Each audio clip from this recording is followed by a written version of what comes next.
you about something very important. Have you ever heard of the word Sakkaya Ditthi? Sakkaya Ditthi. Sakkaya. Sakkaya means Ditthi means wrong view. Sakkaya means the self. Ditthi means the wrong view. Ditthi always means wrong view. So Sakkaya Ditthi means wrong view of the self. Never heard it? Wrong view lah, not the the wrong party view. game. Yeah. You know, We are all afflicted by Sakkaya Ditthi. That's why we are here. Vipassana is about getting rid of Sakkaya Ditthi from your whole psyche. And it's a very big job. It's a very big job. Most of us don't know that we have Sakkaya Ditthi. Now, what exactly is Sakkaya Ditthi? Nobody knows that? Nobody, Brother Hall? Nobody knows that? Okay. We always have the view that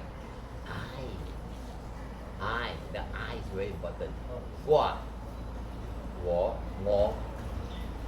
When you are born the first day, your mother or your father will say, oh, this baby is wonderful. So when you hear say, oh, I'm very wonderful, I'm great, And as you grow up, you yell only, like his sons and daughters. Yell only, mother and father go, oh, don't yell, So his I become bigger and bigger. And each day that the person grows, the I become bigger and bigger. It never go down. And you know what? This I don't only come from this lifetime, my friend. It comes from many previous lifetimes, this previous lifetime, that previous lifetime. How many lifetimes you've gone through, nobody knows. To give an idea of how long you've lived in this world, you know what the Buddha say? There are as many Buddhas that has come to this world and disappear, never come back again. There are as many Buddhas as there are sands on the banks of the Ganges River. You know how long is the Ganges River, right? There are as many Buddhas as come, enlightened, and disappeared, disappeared, as there are sands on the banks of the Ganges River, no. That means a Buddha come, after many eons of time, he disappeared. Another arrived. He disappeared. After eons of time, disappeared. Come, disappear, come, disappear, come, disappear. But they are the Pachaka Buddha. No, real Buddha. But they do also, we are not talking of Pachaka Buddha, we're only talking of the real Sama Sambuddha. Okay? There are as many as there has come, as there are sands of the banks of the Ganges River. But you, my friend, are still around. That means you have longer life than all the Buddhas put together now. Just imagine how much defilement in your mind because of that fact. We don't know. Nobody knows how much defilement we have. But there are tons of it. There are tons of it. And within this, the most powerful one that destroy you, send you down there, is Sakkaya Ditthi. The wrong view of the self. That's the most difficult thing to get it off. And nobody wants to get rid of it. You feel comfortable being I, If you know that you are not I, you are not happy, So the I, Sakkaya Ditthi, is the one that destroys you every lifetime. And you have to come back again. To learn again. And you learn again. And you come back again, you learn again. You pass away, you learn again. You never learn.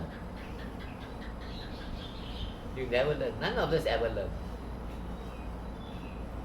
We don't know how. So the Buddha came and said, that's the only way to get rid of this is by mindfulness exercise. We call it the 4 foundations of mindfulness. And that one boils down to knowing what you are made up of, how you operate. That is called Vipassana. Nowadays, especially nowadays, my friend, people don't want to know about Vipassana. Very few want to know about it. And those that want to know about it, know only little bit only. Not the totality of Vipassana. They all go to a 10-day retreat. The 10-day retreat is totally useless because you don't know what you're doing. First, you have to know what you're doing first. You got to know the Buddha story. Then you many subjects you got to know before you go into a meditation retreat. From meditation retreat, based on certain factors, are you able to get rid of this Sakkaya Ditthi slowly and slowly? Maybe not this lifetime, but you have prepared yourself for the next lifetime. All of us, all of you are very lucky. You have prepared something in your previous life. That's why today you are here to listen to the Dhamma. Sometimes we don't know what we are doing because we don't know what's the Dhamma. Many people in the world do not know the Dhamma. Don't you think so? Many people don't know the Dhamma. They are not keen to learn what is the Dhamma. The Buddha's teaching is the Dhamma. The Buddha's teaching is so pertaining to what we do, and it's so natural. The Buddha's teaching is not a religious teaching, you know.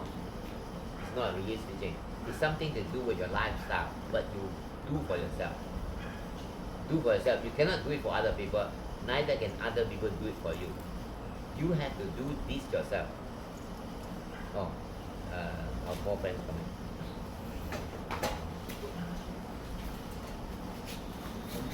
Come, sit down. We just started, don't worry.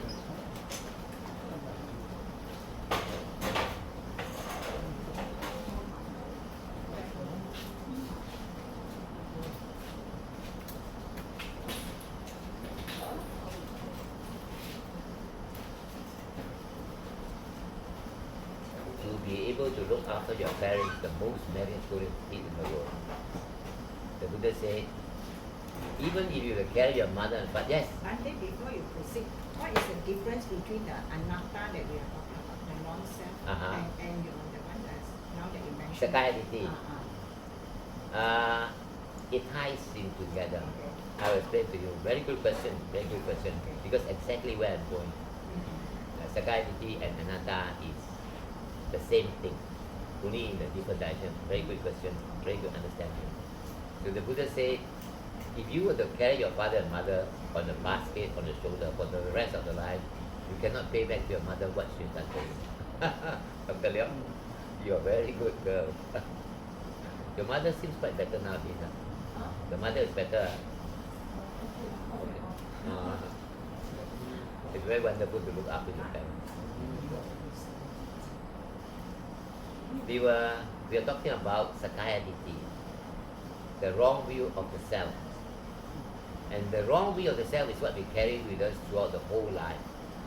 Previous life and this life. And we carry on and on and on.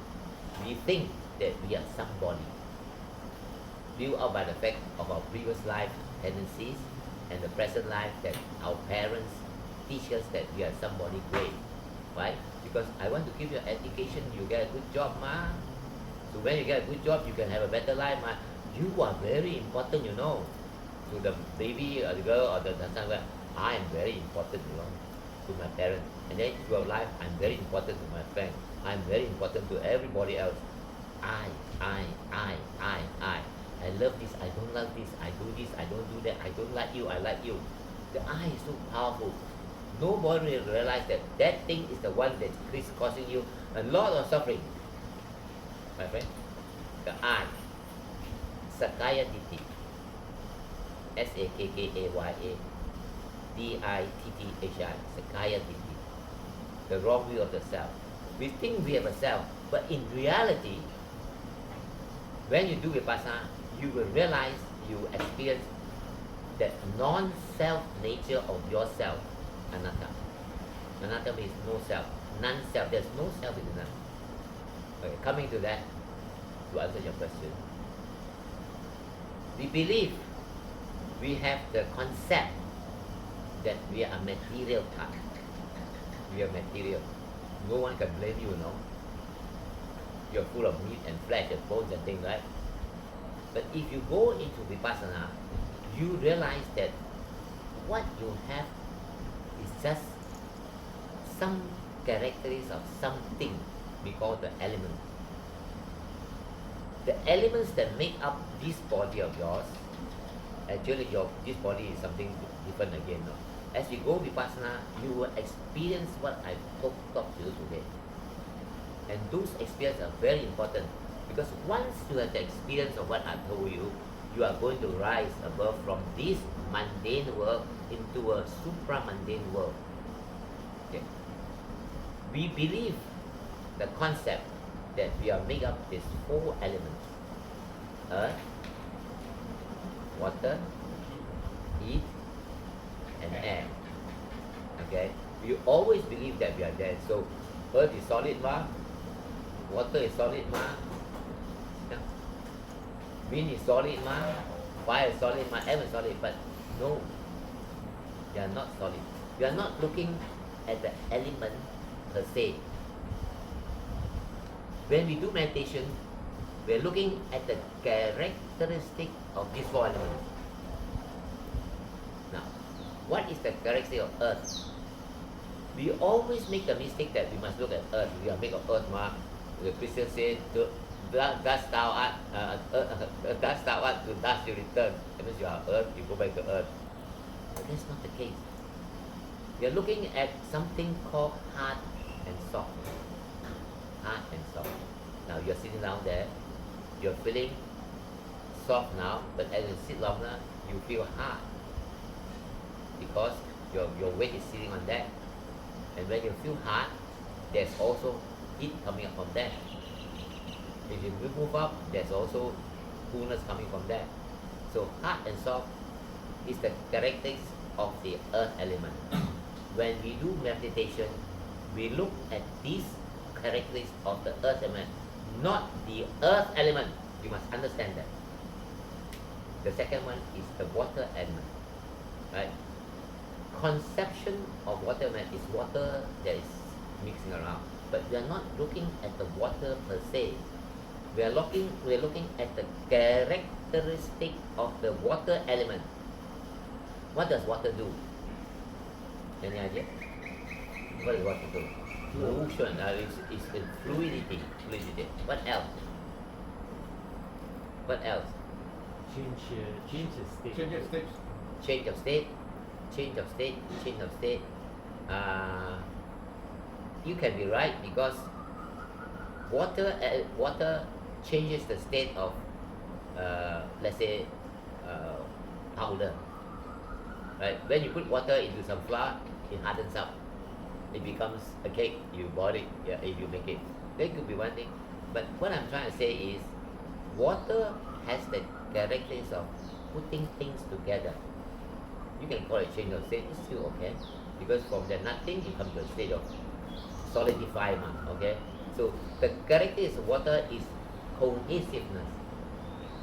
What is the characteristic of the fire element? We need fire to live, right?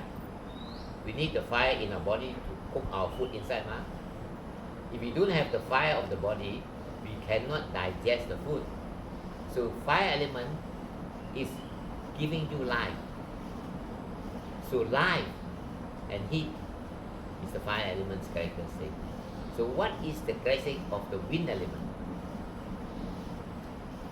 The wind element characteristic is it supports things. You're sitting down here because of that air element. If I were to take the oxygen out of you, you will slump. For example, some people meditate, they fall asleep. Why? They don't hate. Why? Because the air element is getting less and less and less, and they do not have the support of the air element. So when we are meditating, we are looking at these characteristics of the 4 elements per se, not the element per se, but only the characteristics. Okay? And the best way to see this characteristics is to do walking meditation. I think a lot of you don't believe in walking meditation. You believe in sitting meditation because you're looking at the breath or something like that. But walking element is very useful for experiencing the characteristics of these 4 elements. Now, every time that we do meditation, we must contemplate on these 4 elements. We contemplate on the hardness and softness. We contemplate on the heat. We contemplate on the cohesiveness. We contemplate on the motion, the pressure of that. We contemplate these four elements in their characteristic. We keep on concentrating, we go on contemplating, we concentrate, we contemplate, until our mind is habitually looking at this thing, your body is body, you are, as only the elements in its characteristic. Remember, when you are looking at the characteristic, you do not look at the material part of it. You are looking at the hardness and the softness. You're looking at the heat and the cold. You're looking at the movement. You're looking at the the cohesiveness. When you're habitually looking at this characteristic, you don't see yourself as a body anymore. You see yourself as this movement, the rising and falling, the softness and the hardness, the heat and the non-heat. When you can look at that all the time, you come to a stage where you don't even see your body. That is anatta. You do not see the self, you only see the characteristics, and that is very important. Once you're able to do that in your vipassana, you have come to a stage where you are on the supramundane level already. And vipassana allows you to do that, teaches you to do that, how to see yourself as the characteristic, not the concept of those four elements, but the characteristics of those four elements. And that's where you must go towards. See the characteristics. Any questions so far? You do the answer the question anatta. So sometimes when we look at the Pali word, we say anicca, we say dukkha, we say anatta. Now, because we are not used to this Pali word, we only look at the word, right or not? The anicca, A-N-I-C-C-A, dukkha, D-U-K-H-A, anatta, A-N-A-N-T-T-A. We do not know the in-depth meaning of these three words. So we should look at this not in the Pali sense, because we are not conversant with the Pali word. We should look at the characteristics of these three elements, these three words. What is anicca? Anicca means impermanence.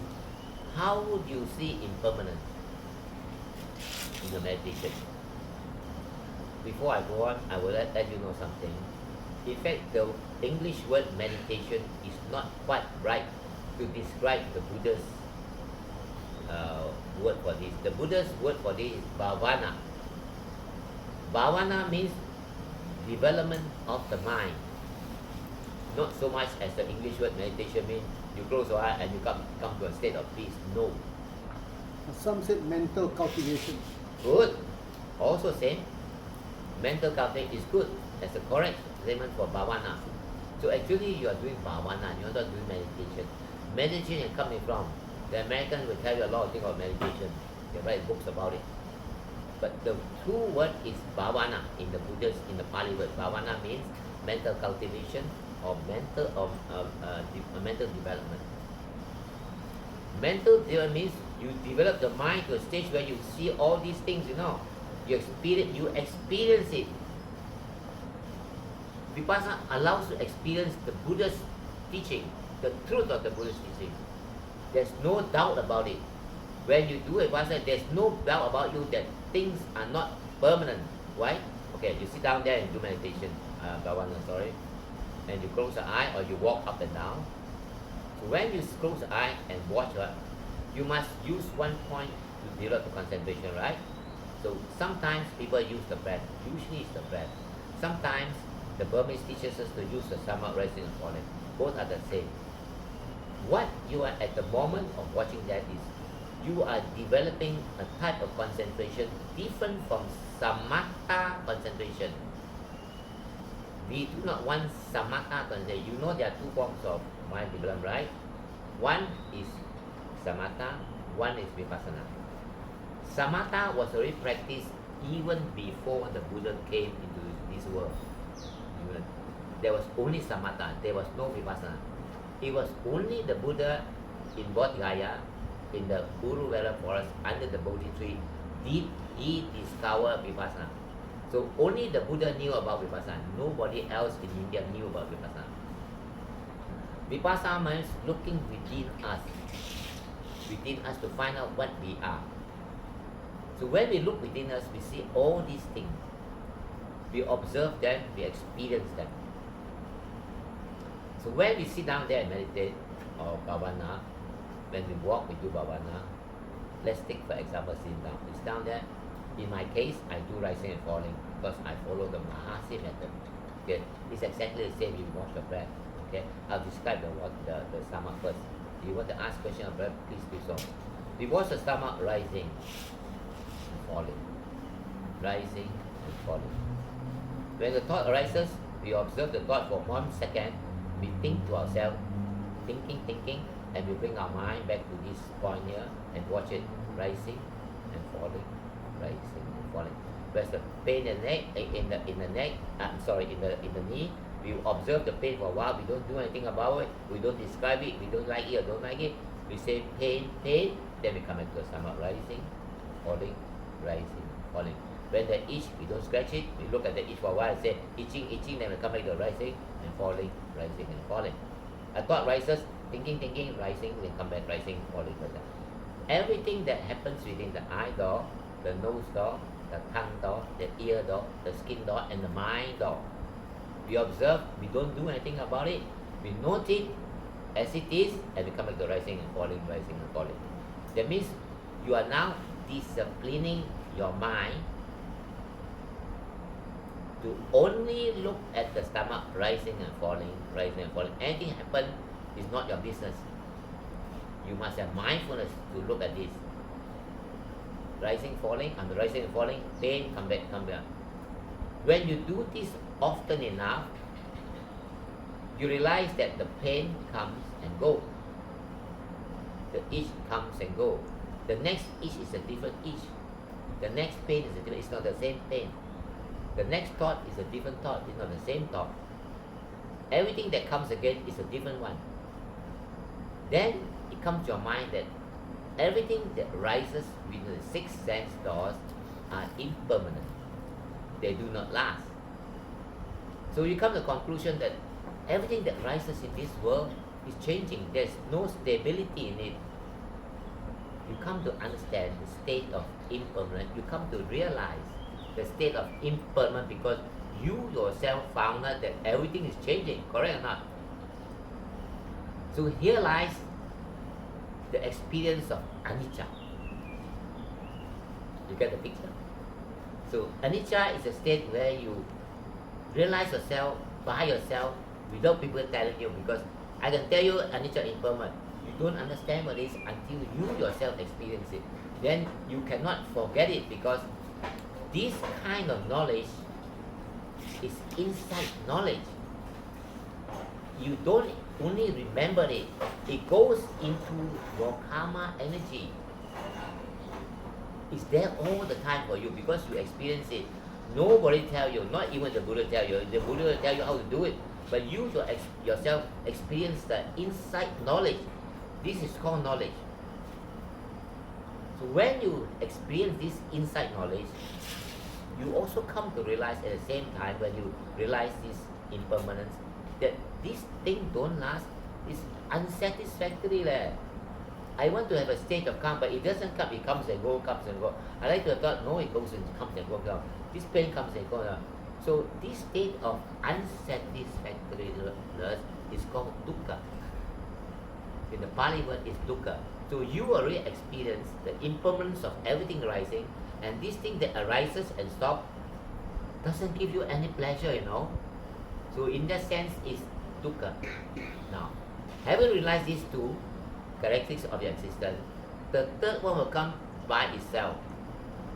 Who gave you this pain? Did you ask for the pain? You didn't. Who gave you this itch? Did you ask for it? No. It comes because of condition. When you sit down too long, this thing get warm, you know.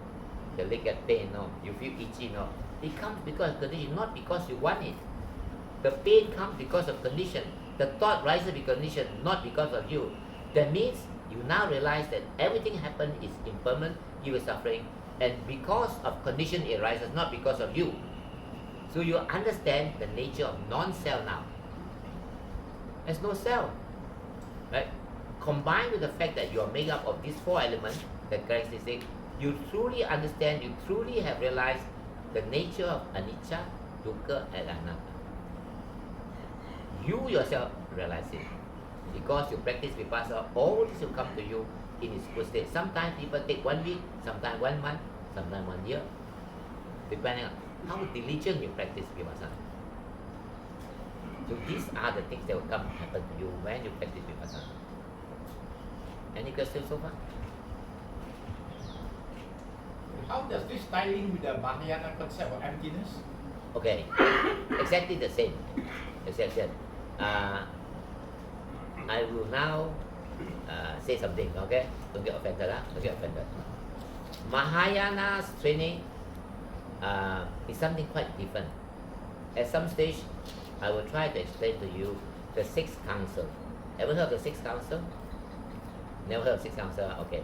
There's a thing called the sixth Buddhist council, which happened when the Buddha passed away. And that will answer your question. In a later while, we go to that one when we have the time.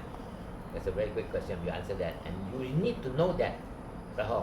Everyone needs to ask why there is existing Mahayana, why is existing Vajrayana, why is existing Theravada, why?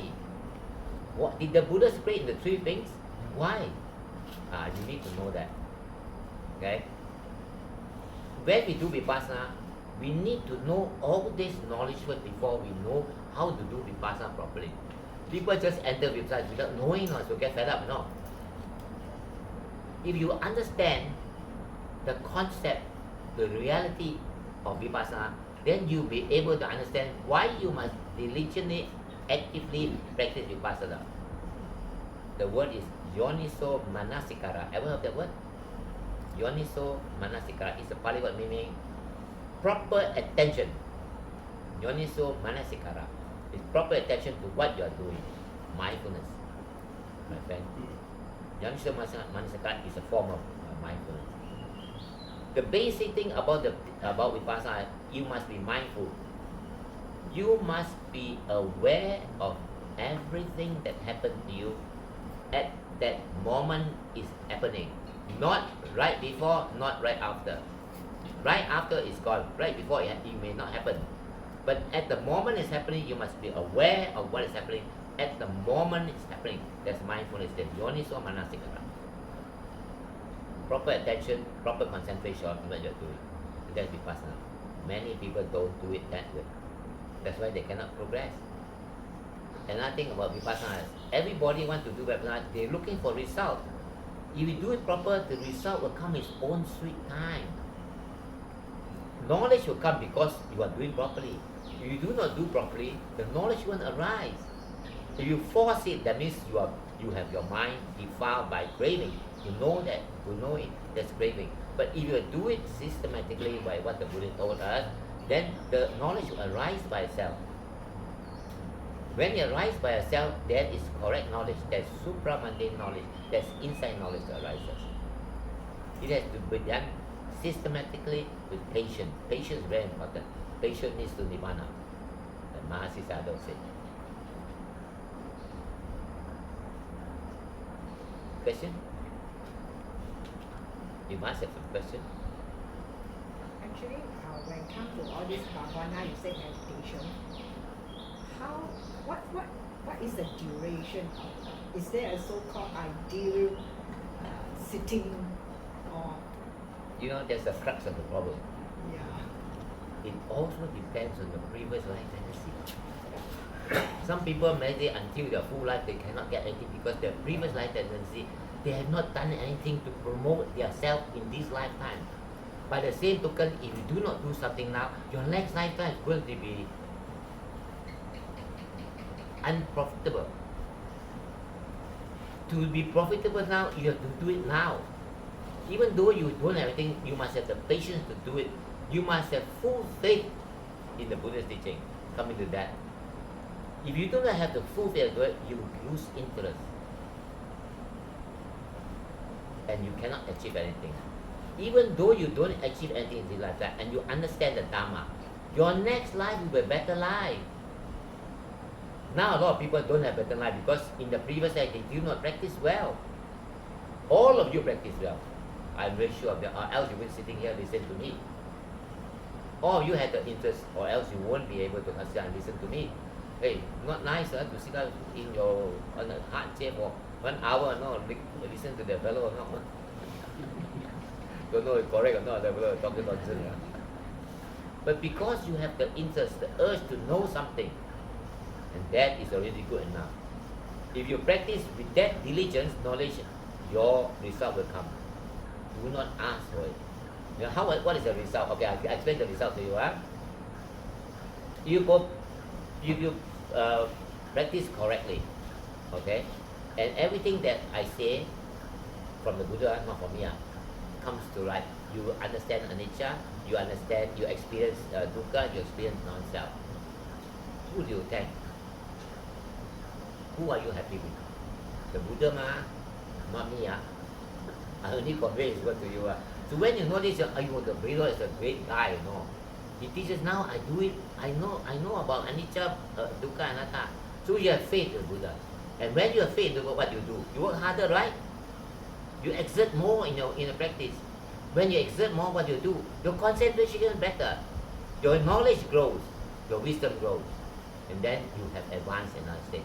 Now, when you have advanced, when you have all the earnestness to do it, you have faith in do it, you have good concentration. Okay? When you have good concentration, your work will be better. And you will rise above this mundane world into a stage where you are now quite high in your spiritual development, your mental development. You know the three characteristics, you have experienced it, you are not a normal person anymore.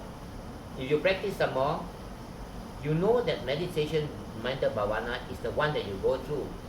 You will now forsake all the rites and rituals. Pardon me, I say something you might get angry, you know. You do want to bath the Buddha every Sunday lah. But you do it, okay, I understand why. But when you really truly have the knowledge of this one, all these rites and ritual is of no use to you because you believe in the Buddha vipassana. You practice vipassana all the time. Do not get me wrong, okay? Rites and ritual out of your camp. So, you have belief in the Buddha. You do not believe anymore in rites and ritual. Changing is nothing to you. Forgive me. Okay? You offer prayer to the ancestors. It's fine. Filial duty, you have to do it. But you do not believe in it. You do it because somebody wants you to do it. You do it lah. Okay? Out of filial piety and what. Rites and rituals out of your camp. Okay? And because you have understand that and you have practiced until you have lost Sakkaya Ditthi, these three elements will come to you.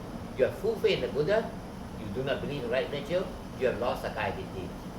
These three result knowledge will bring you a stage called Sotapan. You understand what Sotapan is? Or you want to Sotapan, right? If you wait for it, you will never get it. But if you do it step by step, it will come to you without you knowing it. You reach the stage. Once you reach the stage, you understand that you have full faith in the Buddha. You do not want to add any rites and ritual, and you have lost the I. Once you lost the I, this three to you is very important. You reach the stage of Sotapan. From there, you will never be born down there anymore. You will always be a human for 7 lifetimes. After that, you reach Nirvana. Guaranteed by the Buddha. Many people have reached that state. You haven't reached that state because you didn't practice correctly, right? Once you reach the stage of Sotapan, you are saved. My teacher Bhante say, "Un liao." Un liao 教佢喎。佢答一個 What is un liao 佢講 That means you already know that it's Sotapan. You don't worry too much, right? And you will know yourself because nobody needs to tell you. You don't need the monk to tell, oh, now you Sotapan. The monk tell you that is the bullshitting. Right? He cannot tell you because he don't know you, Only you yourself know whether you believe in the Buddha or not, whether you have your Sakkaya Ditthi or not, or you don't have, or whether you have rites and rituals that you believe in or not. You only yourself know. And only you need to tell yourself, only you don't need to tell anybody. Because the Buddha said, once you've got some of this thing, You don't have to tell people, right? By your action, people want to know or don't. That's entirely up to them. That's none of your business.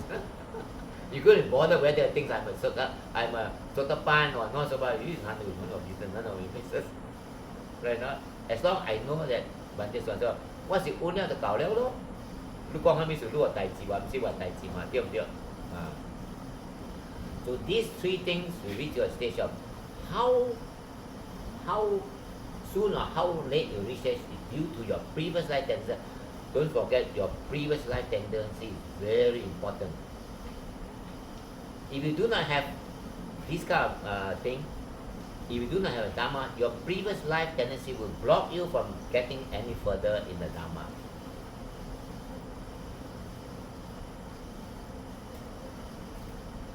So, what are the characteristics of a Sotapanna?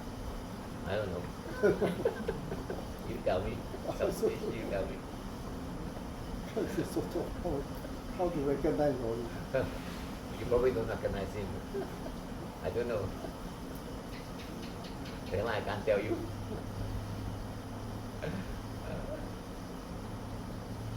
But when a person starts to be quite ethical in his ways of behavior, he keeps his precepts well, and his mental state is quite calm all the time, and these are things you will tell. And tell whether that if he is practicing very well, the very fact that he's practiced well, you will respect him for what he is, a well-behaved person, especially bhikkhus. A bhikkhu is well-behaved if he behaves properly. That means he has got some attainment, then you respect him because of his attainment. And that you can see for yourself. I must tell this story. I don't like to tell, but I share it with you.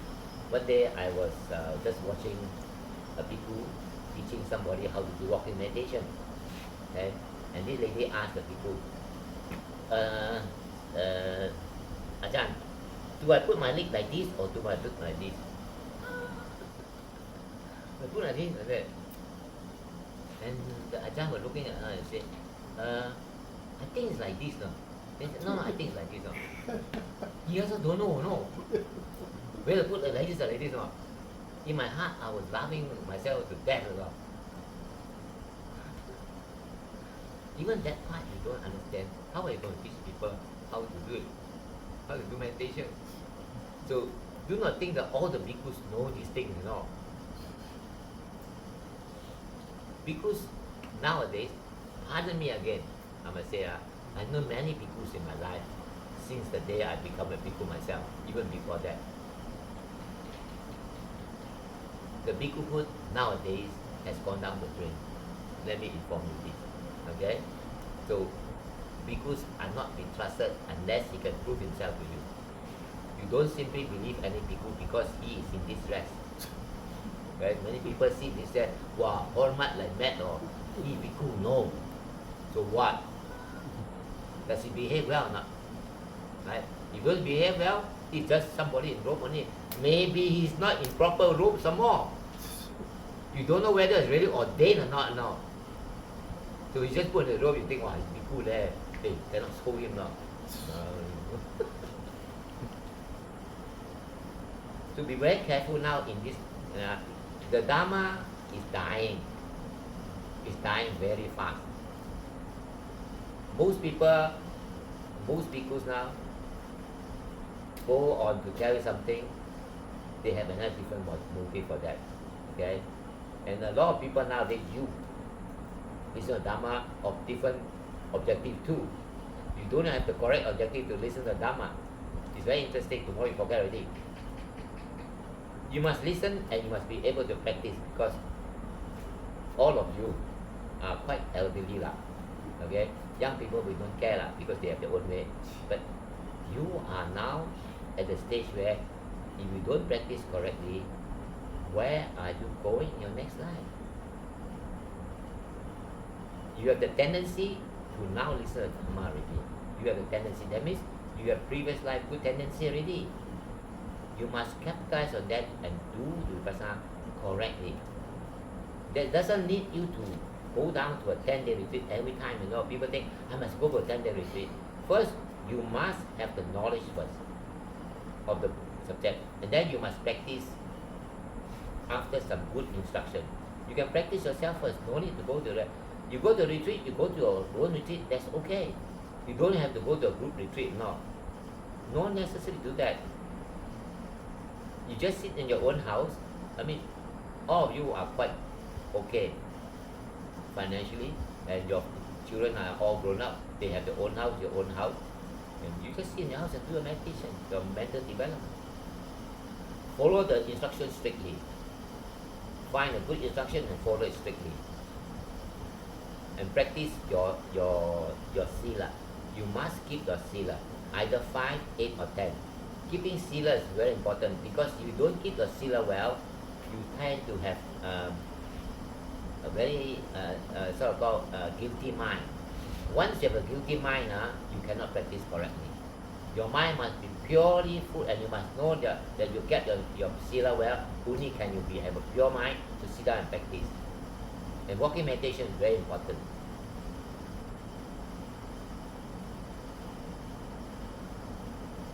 Question? Okay, let's talk about walking meditation a bit, since all you don't believe in it. How do we do walking meditation? Anybody have done walking meditation before? None? Walking meditation is the most easiest way to do, and it's the most telling for you to realize the characteristic. Okay? Now, when you do walking meditation, let's say now I'm going to do walking meditation. I sit down here, so I have the intention to do walking meditation. So I look in the mind, intention to do walking meditation. So when I do that, I mindfully stand up. I put my hand here, I slowly get up, intention to get up, intention to get up, intention to get up, intention to get up. So I get up, so I stand still. Okay? Then I have intention to walk. I will go down here first, So intention, I stand here quietly, and I look into my mind must see what I'm doing.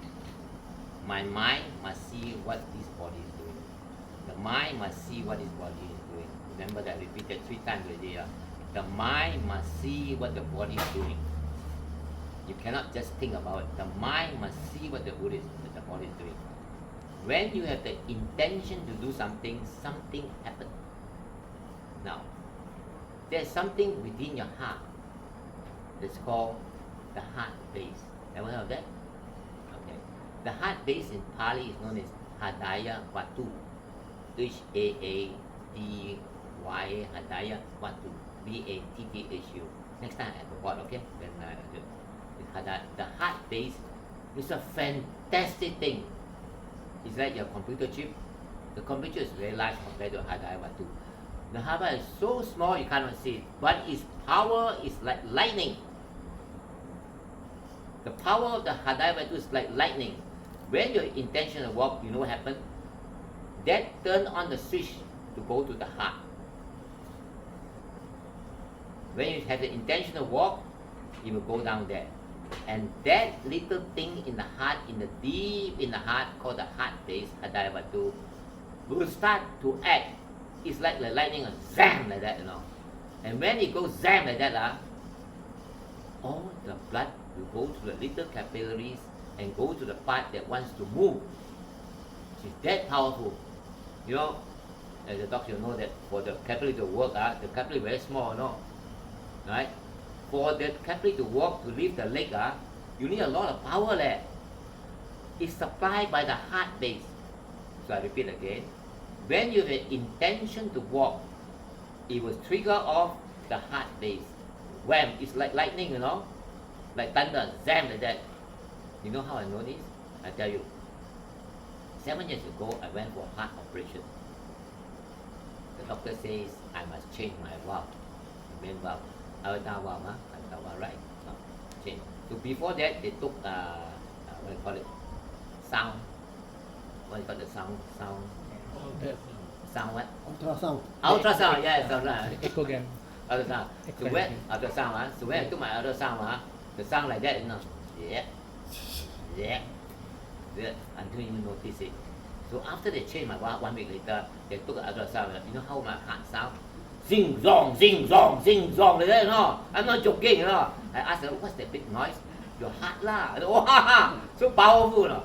I can tell you the heart, wow, is very, the heart is very powerful, you know. Before that, wow, I go to that zing zong. One doctor tell me I got 3 years to live with it, but this doctor in Singapore, no problem lah, I do it for you. After the operation, only 7 days later, no, I took ultrasound, like hammer, zing zong, zing zong, zing zong, zing zong, zing zong, very fast, very strong. I have to ask, hey, what's the sound? So noise everywhere. Your heart law, and then I know that the Buddha is right. That little thing called the Hadaya Batu is very powerful. So when you have the intention to walk, then the blood will go to the leg, and then you lift the leg. Slowly you lift the leg. Right? You lift the leg. You lift it, then down. Lift, down. You must observe the leg lifting up, down. Lift, down. Up, down. Up, down. Now, when the leg goes up, at first it's light. Then you get heavy. Then you push it forward. Lift, push, down. Lift, push, down. Lift, push, down. Lift, push, down. Lift, push, down. Now as you walk, there's different pressure in the leg. Different pressure. Lifting light, going forward, down, hard, hard, hard. Now, what are those? When you lift the leg, there's support from the air element. That means you're observing the air element's characteristic. When you push forward, there's also the air element and the wind element pushing it forward. There's the pressure, there's the motion. When you put it down, there's the weight of the fluid, water, and that is taking down that, there's a water element, and stick that is soft, hard, hard, hard. That's the earth element. So every time you move the leg, you see those 4 elements and that move. These 4 elements always come together. You cannot have one without the other 3. You cannot have 3 without the 1. They all together are very good ade brother. They must go together. And the thing that makes it work is the heart base. And to make the heart base work, you must have the intention. So when you walk, you must have intention walk, lift, drop, lift, drop, lift, drop, rising, falling, rising, falling, rising, falling. Rising. Do as slow as possible. So they can see all the movement and the different type of pressure or motion or support that you get from it. From there, you will realize all those characteristics of the 4 elements. Now, if you do that more often enough, every time you do it, you now know that it is the 4 elements that's doing the walking, aided by the heart base, right? Correct or not? Who else is doing it? Do Nobody. you concentrate on the breathing every time? No. Sorry, you don't only concentrate on the movement of the leg. Oh. So who is doing that? Walking. 4 elements. Self, mental. Okay, mental. 4 elements walking, yes. But who is initiating the walking? Your Mind. intention. Very good. It's the intention, not me, not the self. There's no self, ma. So you understand no self by just this walking. You understand. You experience no self at all. You understand it's the intention to make you walk. Why the intention? There's a cause to the intention, right? So the cause, intention, walk. Cause, intention, walk.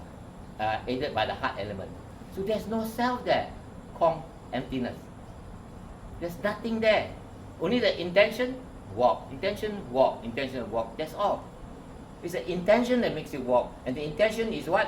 By a cause. The Buddha is right. Paticca Samuppada is there. So the whole rigmarole of the Buddha's teaching is within that walking. Cause and effect. Paticca Samuppada, dependent origination.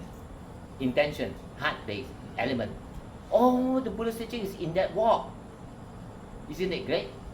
So how can you not believe in the Buddha? So when you have the walking experience, you surely believe in the Buddha. There's already one mark up for you to be a Sotapanna. Total belief in it. That time you don't believe in any more of these rites and ritual because no point. I already got this thing already, right? And because you understand that all this is caused by intention, cause and effect, intention, not me. That means my Sakkaya Ditthi has dropped. By the very walking, I will destroy Sakkaya Ditthi. So I have three already. Sakkaya Ditthi is not there. What you call rights of nature not there. Total faith in the Buddha is there. So you become a Sotapanna. Only by this only, you know. And this is not difficult to achieve if you do it diligently and you do it correctly. Right? So, intention, cause and effect, intention, heart base, switch on, walk. Simple as that. Yes. But it still needs to go through your mind, isn't it? Your mind is the one who make it move. You got it right. Now what you are understanding is there's the mind that see the body, right? So there's a twin thing there, isn't it? The mind and the body, correct, sister. That is very wonderful. You now see that there's the mind and there's the body. You are now sharing together with the mind and the body. You have the body, you don't have the mind, cannot. So now you have the sitting down there, you understand Nama Rupa Paricheda Jnana. You understand the mind and matter thing already. You understand that by even talking. You see that everybody must have the mind to see the body. When you walk, who walks? The mind sees the body walking. The mind sees the body lifting. The mind sees the body walking. The mind sees it. Nama Rupa Paricheda Jnana is there. Good. Fantastic, sister. Very good. So you understand that, realize that. Wonderful. Great. That is the first knowledge you get. You know, you see now you get it. Nama Rupa Paricheda Jnana. Knowledge of mind and body. You just know the body, no point. I'm very glad you brought this up. It's the mind that knows the body while you're doing the action. If I raise my hand, who knows? The mind knows it's raising the hand. If I walk, who knows? The mind knows it. The mind is twin. The mind and the body. The mind itself must know the mind.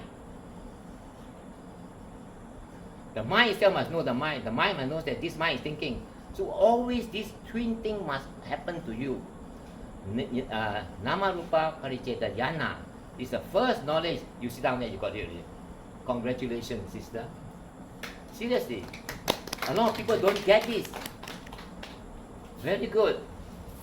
You practice well, you'll be okay. You see, very important that you must understand this and you must realize the truth of what that is called the Paramattha reality, the reality of the truth that you have a mind that washes the body. Who knows? The mind knows. The body only do the action. The mind knows the action. The mind will tell the body what to do. The body doesn't know anything. The body is only the four elements. The mind has four things. What has the mind got? Four things. Anybody? Just feeling. Second? It has perception, correct. Third one? Mental formation. Fourth one? Consciousness. So you have what I call Vedana, Sanya, what I call mental formations, but Sankara and Vijnana. So Vedana, oh man, getting memory loss. Vedana, Vedana, what's that? Sanya, Vedana, Sanya, Sankara, Vijnana. Vedana, Sanya, Sankara, Vijnana. I have to repeat this myself. 86 years old, why you can be a memory loss. Understand? Isn't that great? If you understand and practice like this, you'll all be able to do something with your next life. I'm not talking about this life. You have to do something for your next life.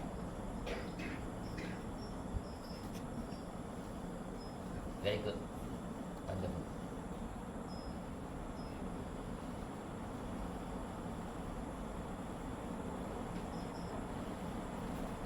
Any question? We've covered Sakkaya Ditthi a bit. We have covered the three characteristics, although in very short form. When I have the time, I've discussed with you all this in length. You know that you really need to know all this in length, in the greatest perspective of it. Now when you're getting only the forward of it. But later when we have more chance to talk, see, a small crowd is better than a big crowd. I can talk to you personally. If I have 200 of you, I die. But 20 of you or 10 of you, very good. But Yes. I think another Bhante mentioned the heart. They use the word chitta, is it? No, that's the mind. Chitta, that's the mind. Is it the heart? Somebody places the chitta in the heart, Yeah, especially the times. But in reality, the chitta is a mind thing, and the chitta never dies. Even though you pass on, the chitta carries on. The mind carries on. You will die. You are next one, next person. But the chitta, the conscious goes on and on again, and it picks up a lot of things. The chitta also become part of your karma energy. Yes, my friend. Do we lose our, does our mindfulness decrease as we age? Sometimes we do. Sometimes we do. Like We don't when practice an it. elderly person falls down, Ah. is it because they are not so mindful Yeah, correct. as to how they walk? Yes, correct. Right, they are not mindful. Also because of the body is weak Can be sometimes. due to the due to the muscles. Yeah, due to the muscle also. Not totally mindfulness, but maybe he thinks that he can still live 2 inches, but actually only 1 inch. Thought he fall down. And knock his head. Yes, most of the Bhante don't teach you walking. Yeah, They teach you sitting. yeah. I know. They don't realize the power of walking meditation. So we need a teacher to teach first before we can practice. A good teacher. Because you haven't have the first lesson is very important. Of course. The knowledge is important. You entice me to come lah. Bhante come. Because nobody teaches walking. Just now the way walking, just now you were saying whether it should be like this or Ah. this. But sometimes I feel that it should be Forward like this. That's why you need to have a proper teacher. Flat on is the best. You want to feel flat is the ma. best. You want to feel the hot and go, you like that, but you're doing ballet dancing. No, it's Flat down. Flat down is the best. Yeah. No. I thought it was No, flat down. Flat down. You lift the leg down and put that flat down. Lift up, flat down. Lift up, flat down. That's the best. You'll feel everything with the Level feet. lah, that means you should Level. Then all along I was thinking like normal walking. Yes, normal walking but slow. Slow. The Ah, mindfulness, correct. Normal walking but mindfulness of slow. walking, the mindfulness of walking. But you are lifting your leg and then down. Yes, you walk also normal. You have to lift the leg ma. Is it necessary to be slow? Yes, very necessary. Very necessary. Very Slow. necessary. Very necessary. You must slow as though you are so weak that you lift your leg yeah. because you want to see the movement ma. Now, when you lift the leg like that we all think that the lift to one shot, right? That's not the fact. The fact is you lift, the leg goes stuttering out. No. If your mind is fully concentrated and you do slow, the leg doesn't go like that. Even your hand doesn't go like. We see that because each movement is so continuous with the other movement. The mind, the chitta is looking at it as though one line.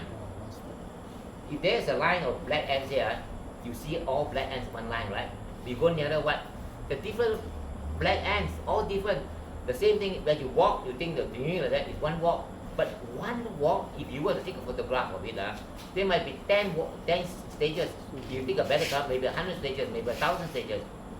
Each walk, each mind is different from the next one, the previous one. That one you must realize. Each thing that you think is a different from the previous one, the next one is a different one. That's why you have the impermanence, right? Everything that you do is separated. We don't realize it. You sit down there, you are separated because your cells are growing and dying, growing and dying, growing and dying. You don't realize because it happens so fast. They're changing every moment. You don't realize it. This hand movement, it's a different hand already, We don't realize because the thing is so fast, the change is so fast, we don't see the change. You just look at the Google map. It's very best to look at the map. You look at it, it's just one dot. As you go nearer, wow, the towns appear, the state appear, the river appear, also. So if you slow down, you see all the different movement, and they come in pieces and pieces and pieces. not one straight line. Now you see Kong lah, there's emptiness. You are empty. The earth element is not the earth element as we think it is, as we have concept about it. The earth element is only hardness and softness. The characteristics of the earth element we are looking at. So when you have the hardness soft, there's nothing there. But the hardness is stuck together. Now let me ask you a question. The sunlight and the moonlight, which one is hard, which one is soft? The sunlight and the moonlight, which is hard, which is soft? Same. It's supposed to be the sun, isn't it? It The depends sun. on perspective of our own personal perspective. Okay. No, the sun give you heat. Yeah. So Okay. I feel that the sun. Just like they say the yin and the yang, the Yeah. white and the black. Okay. Now, if you look at it properly, like you say, the sun is harder because it strikes you. The moon is very soft. It doesn't strike you, right? So there hangs your story. The hardness and softness not because of the material, because of the quality of that thing. There's other 4 elements. We know this 8. Actually, there are 28 elements. But we're talking about the 4 major ones. There are also 4 minor ones. Every one of those elements come out. There are 4 other elements that come with it. Color, taste. If you don't have color, I cannot see you, know. So you come as 4 elements, but you must have color, right? The food that is there, if I no color, no taste, I don't know what it is, right? These are the other things that come along with the 4 elements. They don't come alone, they come together with a whole army of other things. And that is already coming to the realm of Abhidhamma. That one you want to know Very it lah. abstract, very abstract. You need to know that. But at some stage when we have the time, you go into Abhidhamma a little bit. Because your thought moment is very important. The thought moment is very important, especially when you are going to somewhere else. When you want to migrate somewhere else, your thought, and you must know how your thought moments arise, how it goes away. It's not necessary to know, but it's good to know. When I was learning my Vipassana, I never believed in Abhidhamma until I went to Burma. I studied from my teacher. I realized how wonderful Abhidhamma is. It enhances your knowledge of your Vipassana. You need not know it, but you slow down your education now. But if you know Abhidhamma and you tie together Vipassana, your knowledge rises faster. I have some very good people to share the Abhidhamma you one day when we have the time. But first you need to know Vipassana first. So Bhante come and teach us lah. First lesson very important. You say very right. The first lesson is very important. The rest of it you can do yourself. Once you have the first lesson correctly done, you can do it yourself, no problem. My teacher, Bhante Swana, taught me once or twice, you know. Then I pick up on myself. They look at me. They always look at me. This is not correct. Then walk away. So why is it not correct? You look at myself, why I'm not correct, you know. He's a very good teacher, Bhante Swana.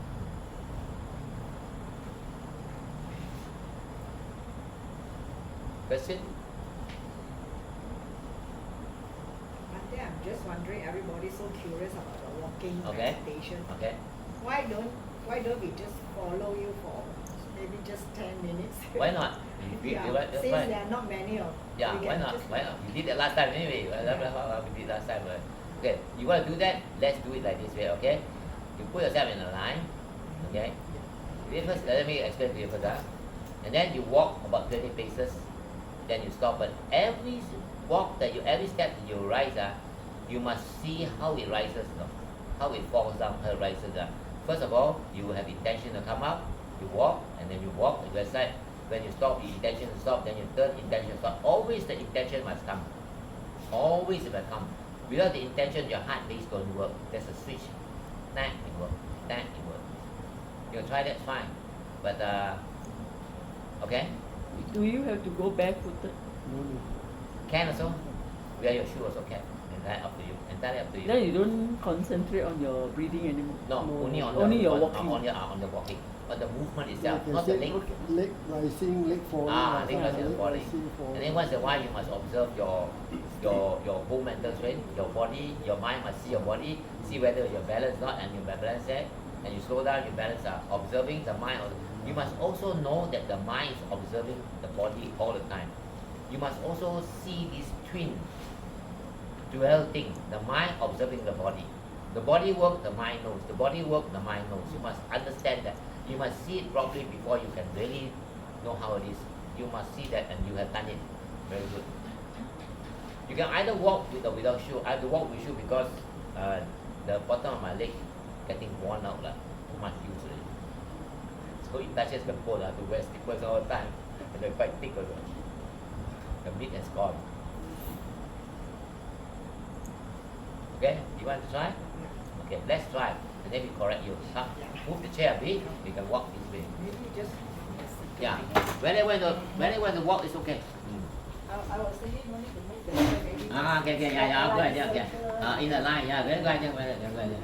Okay. Any can start with any. Anyone, can start with any. Only they still the right knee. Only they start the right. Okay. Because the right handed one. So move the head up the right. Let's walk normally first, then we try to improve a bit here and there. Okay. How about the hand? The hand. Anywhere you want. Anywhere that you can balance. Anywhere. Good question. Anywhere you want. By the front. Anywhere. But when you change the position, you must intention to change. Everything that you do must be mindful to know that you are changing it. Always mindful is behind it. Slow down. Yeah, let's slow a bit. Every step is single. Every step is individual by itself. Good. Stop. Stop. Walk. Stop. Walk. Stop. Must stop. Must stop with the intention. Stop. That means you walk one step, you stop. And you watch that step that you're walking. Stop. Stop. Good. Good. Good.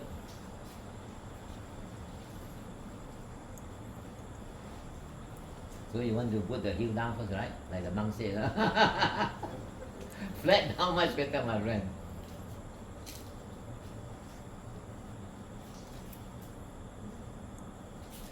Raise it a bit. Raise it a bit. Don't be lazy,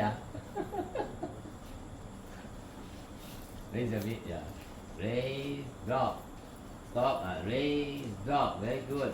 Flat down, my friend. Flat down, yeah.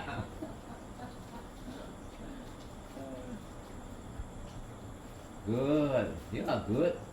Brother How? Good, yes. Every drop is different. Every step is different.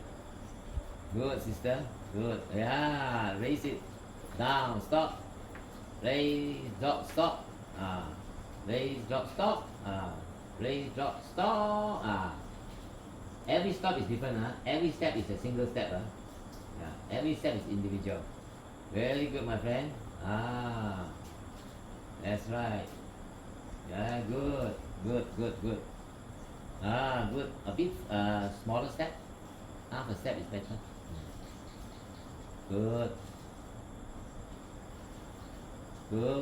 Raising correctly. Correct. Wash it and always know that the leg is lifting or dropping.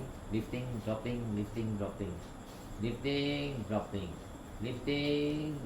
Yeah, lifting, dropping. Very good. How high should we go then? If you can roll it higher, much better. Then you can see the lift going up, you can feel the pressure going up, going down, going up, going down. Higher the better. Good, my friend. Each step is single, No automatic walking, Very good. Sister, good. Stop. Good. Stop. Completely stop, Complete stop. Start again. Complete stop. Start again. Good. Yes, good. Sister, good. Now you are doing purposely. Good. Now that one is good. Yeah, good. A bit smaller step, sister. Yes. Half a step better. Yes, good. Make sure you note the rising, okay? The lifting and the dropping. Lifting, good. Dropping. Lifting, dropping, hard and soft as the foot touch the ground. Very good, brother. Good. Drop it. Good. Every stop is single. Good, good, good, good, good. Wow, you're all doing well there. Wonderful. Wonderful. Good, good, good. Oh, good there, brother. Yes. Very good. We are expert already.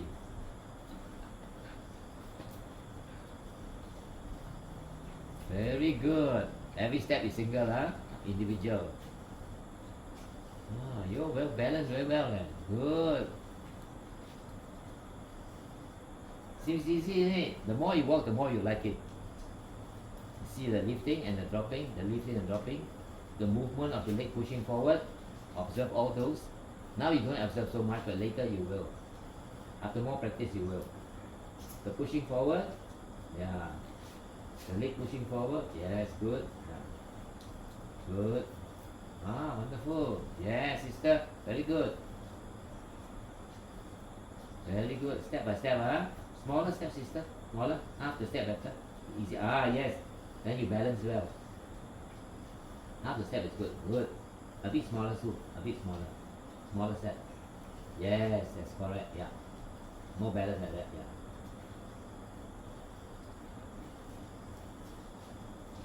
Yeah. Yes. Good. Good. Good.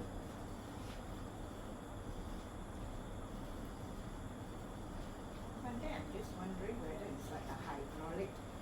See, like one up, then here coming up. Is it correct? You are noticing that, right? Yeah, hydraulic, Yeah. like the hydraulic. Yes, yes, yes. Correct, Like that, up, down, up, down. Then You here see also the dynamics of it, right? Yeah. Then naturally this Okay. one will come up. Yeah, that's it. Don't let it come out naturally. Stop it. Stop it. Then each step is so now you're observing a movement. You're observing the pressure of that movement. Very good. You know there's pressure there, right? And you know there's support, right? So what's support?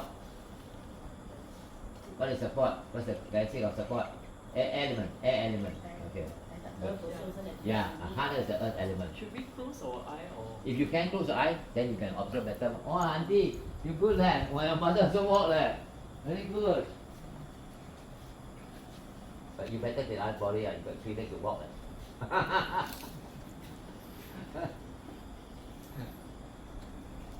Very good your mother.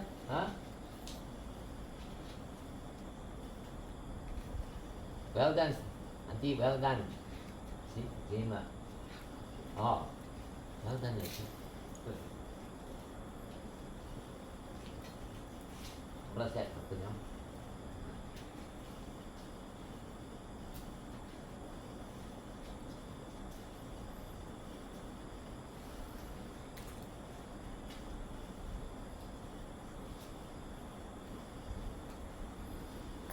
Make sure your mind is watching that. Your mind is watching. Remember, your mind is watching all the movement of your leg. The mind is watching your hand. The mind is watching the body. The mind is watching the balance. The mind is watching all the time. The mind is watching. So they're twin. The mind is watching the body. The mind is watching the body. Always know that. Not just the walking, but the mind is watching the walking. If you know that all the time, you are good.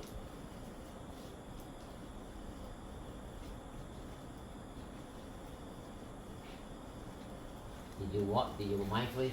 Excuse me, brother. Are you observing your hand mindfully? Yes. How are you watching? How are you watching? Moving the finger, moving the finger. Okay? Yes. You must be mindful of that. Good. Thank you. But so in summary, like what goes off the mind is that we feel the lifting, dropping, and we feel the hardness and softness. Yes. Just keep repeating that. Keep repeating that. Become a habitual of you. Once you are habitual of you, then you only know the 4 elements, You don't have a self, You know the intention is by a cause. And that walking is not by you. So there's no self that walk. It's the cause give you the intention move the heart base make it all walk. So it's not you that's walking.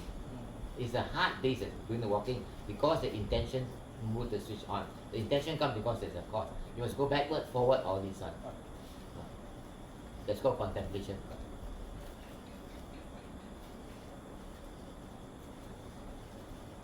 See smaller step. Very good. Very good.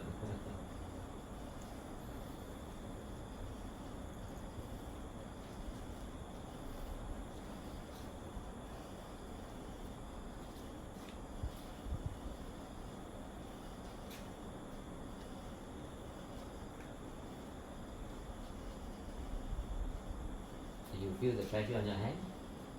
Observe the pressure on your hand now. Hot and cold, you observe all that, okay? All this you need to observe. So you slow down, you observe more. The more you observe, the more you note, the better. Then your mind is more mindful. Now you may observe 3-4 things, but later you observe everything. The balance of your body, the weight of the shirt on your shoulder, the ear, how your ear is, your eyelid, all the hair, you will observe all this. It becomes very clear to you. But now you only see the leg rising and falling. It's enough.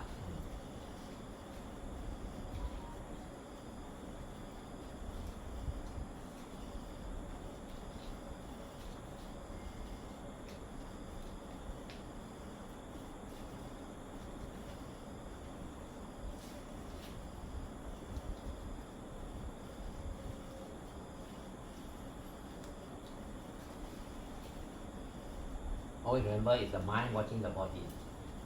The mind is watching the body. The mind is watching the leg lifting. The mind is watching the leg going down.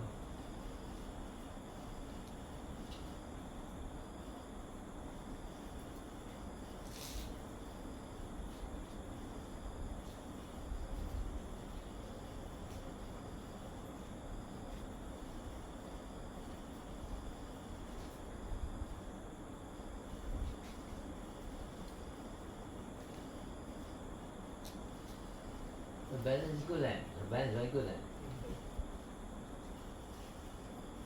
Very good.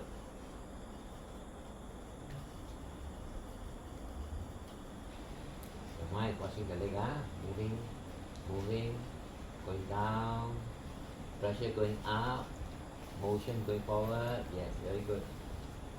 Very good.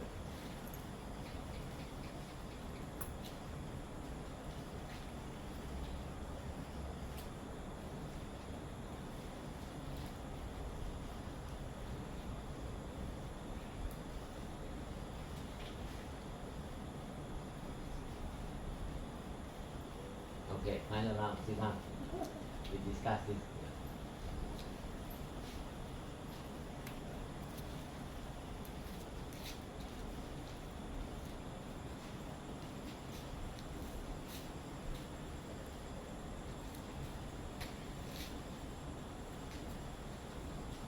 Michelle, very good, Michelle. Very good. Very intense.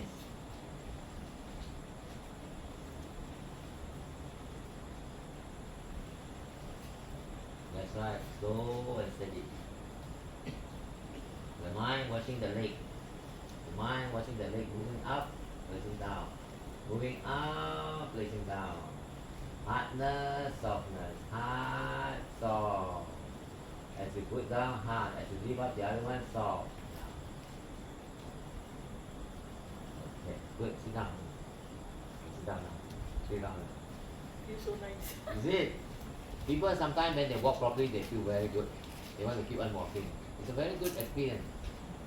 The moment you get more advanced, you will want to know more things, and you will know more things.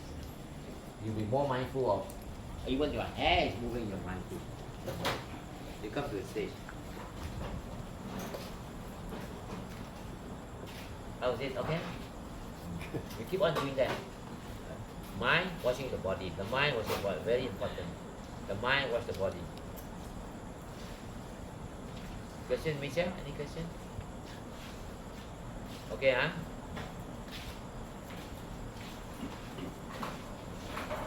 I want for you to absorb tonight. So question time. Tell me. Ask me what you want to ask. Not necessarily related to this subject.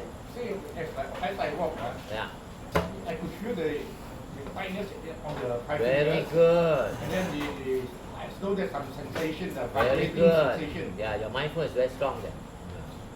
You can even you can sometimes don't forget your hearing, You can hear things and you note hearing and come back to watch it. The more you walk, the more your mindfulness will be stronger and you notice more things. And when you sit down sometimes, then you reflect back on what happened just now, the leg was like this, then you come to an answer. It's because you experience those things, you might not want to know that at the moment. But after you sit down, you reflect back what you experienced, then you contemplate on the happening, then you realize it. This is called insight knowledge arising because you reflect and contemplate. You reflect and contemplate. In Vipassana, you must reflect, you must think of what has just transpired, that's called reflection. And then from what that transpired, you have the experience, then you come to a conclusion, and that is your contemplation. Good. There are 5 factors involved in what you're doing. First, you have faith, okay? Then you have the effort, you are making the effort. Your concentration becomes stronger. Once your concentration becomes strong, your mindfulness also develops. When all these 4 factors come up, your knowledge arises. So these 5 are the factors that will help you develop your Vipassana. Faith, effort, concentration, mindfulness, knowledge arises, Anya arises. This is how the knowledge arises. And this knowledge arises is not book knowledge. It's you yourself have come up with the knowledge by your own action. And this is real knowledge. Walking is easier than sitting. I agree with you because I love walking. No, I feel walking is easier than I agree with you. sitting. The pain will come and Yes. So do more walking because it tells you more things when you walk. Because you hear something, right? When you hear something, you don't care for it. You hear, then you become you're walking. the mind come faster. Yeah, be walking. I agree with you. Not so much thing coming because you're observing the leg, the mind observing mind. So the mind don't have a chance to think. If you think too much, you fall down. Right? So walking is much better, right? You really feel the lightness and the tightness of the muscle. Very good. You can feel the lightness and tightness of muscle. Tightness means hardening. What's that? Earth element. Right? Hardening, then when you lift it, it's softer. What's that? Earth element too. Right? So you observe all those. As time moves on, you'll be able to see only those characteristics. Once you see those characteristics, where's the self? No self. Kong. Emptiness is there. There's emptiness because what you have, the hardness is not because of the material, because of the quality, the characteristics of the hardness that you're feeling. Not the earth. The earth is really the conventional term for that one. The Paramaita term is hardness and softness. That is why the Pali called Patavi. Patavi, Apo, Tejo, Vayo. You're looking at, later you only use those Pali words. Now you English word because you need to understand it. But later, I want you to use only the characteristics word. Patavi, Apo, Tejo, Vayo. This is the true meaning of those 4 things. You see those elements in its characteristic, not that element per se, but the characteristics of those elements. You must observe it. So once you see the characteristic, there's no self within there. There's no material part. There's only the mind watching the leg, the mind watching that, and the mind is watching, and the leg is moving because of intention, because of the cause and effect. Nothing, no body there to make it move. Only the cause and effect, the intention, the heart base. Watching those, and the mind watching all the movement of the body. You have got it made already. If you practice like this, it's correct practice. Every time you practice this, you habitually know there's no self. When you know no self, you say that all these things are changing. Anicca is there. Anicca means everything is suffering, not separate. So dukkha is there. So if you do walking meditation, all this will come to you in its own good time. And you have practiced the Buddha's word to its fullest extent by walking meditation. These are very important. Cause and effect, intention, heart-based working, and your mind watching the whole body. Lifting, dropping, lifting, dropping, lifting, dropping. Easy, isn't it? So if they explain to you like this one, you understand that Vipassana is actually easy but hard work. If you continue doing this, you already know how to do it. You don't have a teacher anymore. You don't need one. The first few lessons is good enough already.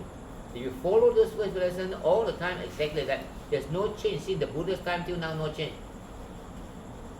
The Buddha's word is always available. Open all the time is timeless. The Buddha's word is timeless. You need to know it once, you okay already. You don't need to see a teacher all the time. That's why during the Buddha's time, the Buddha will give instruction to because you go and do this, they go and do this, come back, they tell the Buddha either they achieve or they want to ask questions. No more method because the Buddha explained the method very clearly to them.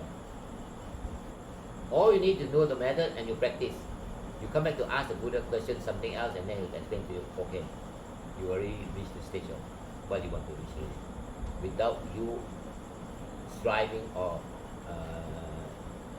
greedy for it. You practice those methods, the knowledge will come to you because you practice it correctly. You practice wrongly, you can hope for the world so it won't come. You practice like this, all the knowledge arises to you. Panya, the wisdom will arise in you. The inside knowledge will arise in you. It will rise by itself. You don't have to look for it, it will rise. For example, it will rise to you straight away. You can see the mind looking at the body, twin. So also depend on the fact that you have done exercise some of this work, others you will understand.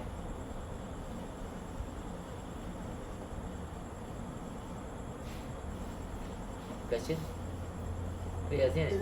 Is there such a thing as sleeping meditation? Yeah, I was about to ask the same question. Yeah.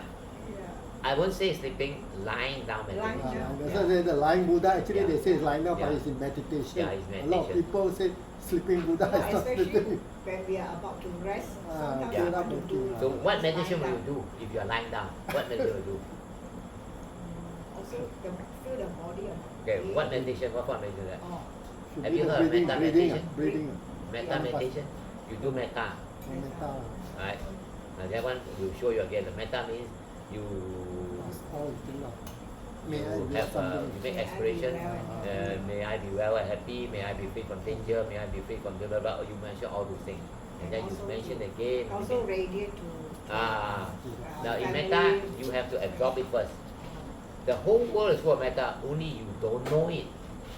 Your metta is the energy which carries on and it doesn't stop. It's all over the world. Only we humans spoil it. But if you were to sit down quietly and absorb the metta first, may I be free from danger and evil, and you absorb it inside you. May I be free from mental suffering.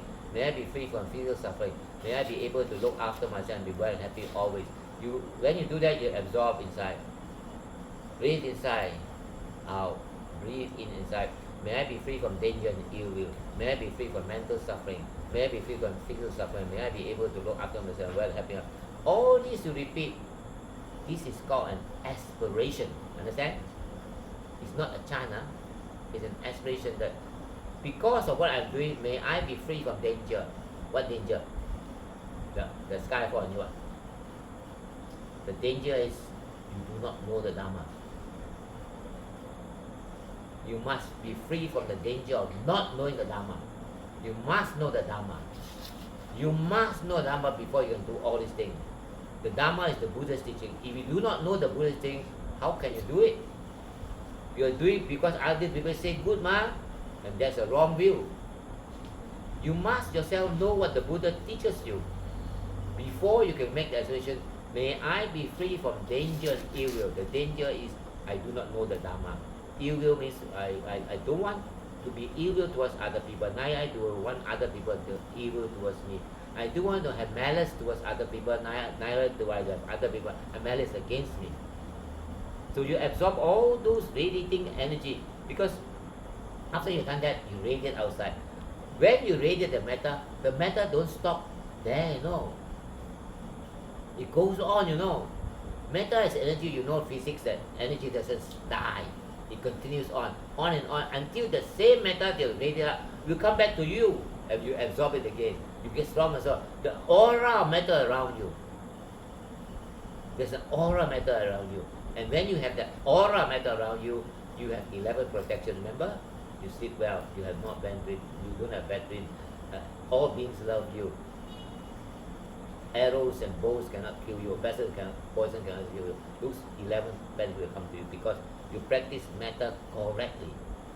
If you practice the Buddha's teaching correctly without any hearsay, without any wrong view, you'll be well protected. And metta is a very powerful meditation. When I started meditation, I learned meditation, and then I used to go up to the hill to do metta.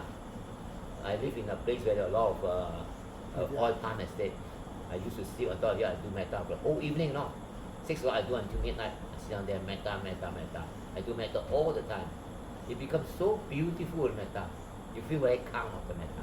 It's a very good thing. One day I will teach you metta. Aspiration to do metta. And you can do it while you're sleeping, before sleep. That's fine. That's fine. Once You have you sweet can dream. fall asleep. Yeah, you have sweet dream, good. If you do vipassana, you might be angry with yourself, no? So don't do vipassana while sleeping. Do metta. All these are valid things that you should do, and these are what the Buddha has taught us. And it's never there, no time frame where any time you can do it. Especially now, you should do it. Must do it. To prepare for your next life. If you have reached even the state of where you know Nama and Rupa knowledge, you are already improved already, you know. You already know knowledge of Nama Rupa, that's very good already. And in one sitting you understand Nama Rupa already. What more if you do it properly? Right? Then you know, you will understand conditionality. Everything happened to you because of condition. And you sit down there, you walk, and then you know the condition makes you walk, the condition gives you the intention. If you do it more enough, actually you have conditionality with you already. That means paticca samuppada is within your knowledge. By practicing only, all this you experience yourself. And this is the truth of the Buddha's teaching. When your next life comes, this tendency you carry on your next life to a better life. Now you're better because you all are sitting down there listening to Dhamma intently. But if you were to practice that, the Dhamma is within you, carry with you in your karma stream to your next life, and you'll be a better person next life. Better karma. You can modify. You see, when you're bad karma and good karma, it can be modified to a better one if you do your meditation well. You know the story of Sariputta and Moggallana? Alright? How did Moggallana die? Killed by gangster or something. Yeah. Because he knew already he can run away from the food. Why was he killed by the gangsters? I think some previous life done something. Okay. In previous life, he killed his mother, okay? But in this present life, when he was an Arahant, he always liked to go up to the hell. To go down hell to see why people go hell. You see a lot of people wearing uniform down there. And he see, when he go up there and find out how you people become in the celestial realm. You know, we live here 100 years, long time already, okay? But in the Tawa Timsa, in the kingdom of the four kings, their one day is our 50 years now. Their one day is our 50 years now. Then you go up to higher Tawa Timsa, their one day is 500 of a years now. You go up some more, their one day is 5,000 of a years now. You go up some more until the 30th one, their one day is 1 billion of a years. So when you live in a celestial plane now, you have enjoyment a long time. Visakha is up there still. Another Pinaka is still up there because they did a lot of wholesome things for the Buddha. Visakha built 2 vihara for the Buddha. Another Pinaka also built vihara for the Buddha, and he's 5,000, 10,000 bhikkhus. And Visakha fed the bhikkhus every day of the life. He asked the Buddha's permission, Lord, can I have your permission that any bhikkhu who pass to this must come to this vihara stay and will supply them food. She was genuine in a desire to do the dana. That's perfect dana because at those times the bhikkhus are not laoya one, you know. They are not. Some Arahant also. All of them are Arahant. Right? The least one is a Sotapan. Here? Where? Who? They sell you charm and bracelet or something. Like Kuching Korok one. So you cannot have this kind of thing nowadays. You supply food to the monk now. You don't know whether the fellow is a honorable monk or not nowadays. You don't know, because those days you have to follow the rules before you become the Buddha's disciple. So when the Visakha offered the dana to the monks, the bhikkhus, they were truly good bhikkhus. Having said that, I want to ask you one question. What's the difference between a monk and a bhikkhu? Anybody know? Because I see the word bhikkhu here and I like it. Who wrote that one is a very smart boy. What's the difference between a monk and a bhikkhu? Huh? Bhikkhu not yet ordained, I'm not too sure. Okay, in a way it's correct, because bhikkhu is a Christian term. I'm sorry, a monk is a Christian term. Yeah, bhikkhu is want to live the lay life. yeah, he Give give a up lamb. his Yeah, but the bhikkhu has 227 rules to follow. Vinaya. Vinaya rules to follow. He cannot miss that one. A monk only maybe just 10 commandments. So he cannot match a bhikkhu, you know. The Buddha's bhikkhu is very serious case. So the word bhikkhu there is very good. I look at it, oh, somebody knows something there. Must be you. The boy wrote that, this badhu is for bhikkhu. Oh, I see. Bhikkhu badhu, not monk. I like that word very much, because you have got the right view. A bhikkhu and a monk is totally different. So during the time of the Visakha, he made the Buddha give her the permission to entertain every single bhikkhu that come over to her town, and she did that. Bhante, then what about Bhikkhu, Bhante, Luangpo? How do you Okay, differentiate? they are in Malaysia. There's one main tradition, which is the Thai tradition. They are Luangpo and Ajahn. There's a Thai word for it. But in the Theravada tradition, Bhante means a venerable sir. That means you honor him by giving the word Uni Bhante. A Thera is a teacher, is a monk, is a bhikkhu of 10 years standing, a Thera. A Mahathera is a bhikkhu of 20 years standing. That's all we have. In the bhikkhu lineage, only hierarchy is age of ordination. Age of ordination. Not because of his standing, whatever it is, because of his age and ordination. If a boy is ordained 1 day earlier than me, I have to pay respect to him. The hierarchy is on the age of Vasa lah, they calculate by the Vasa. Vasa, yes, the Vasa. Calculate by the Yeah, Vasa. the Vasa. There's a Theravada one. Only Theravada. Theravada. And frankly, you got time, I will tell you the story of the 6 council. Want to hear or not? Ah, Okay. Why Theravada, why Rajana, why Mahayana is this one? Before the Buddha passed away, he has his 2 disciples has passed away. Mahakassapa has, Sariputta has passed away 3 months ago. Moggallon has passed away 3 months ago. Only left the Buddha, and his main disciple that then was Mahakassapa. Mahakassapa was his chief disciple then. So when the Buddha was in Rajagaha, he was dying. So while he was dying in Rajagaha, Mahakassapa was in a town called Pava. He was returning from the town of Pava, bringing 500 bhikkhus with him to pay respect to the Buddha. So when they were going from the town to Pava, to Rajagaha, halfway the Buddha passed away. So they tried to burn his body, but the Devas stopped them burning the body because they wanted Mahakassapa to come and light the fire. Okay. Now while he was there, a bhikkhu who was at the Buddha's passing away picked up some flowers, and when he passed by and saw Mahakassapa, Mahakassapa saw his hand holding these celestial flowers. He knew he was heavenly fire. He said, "Oh, bhikkhu, brother, where did you get this flower from? Oh, didn't you know your master has passed away?"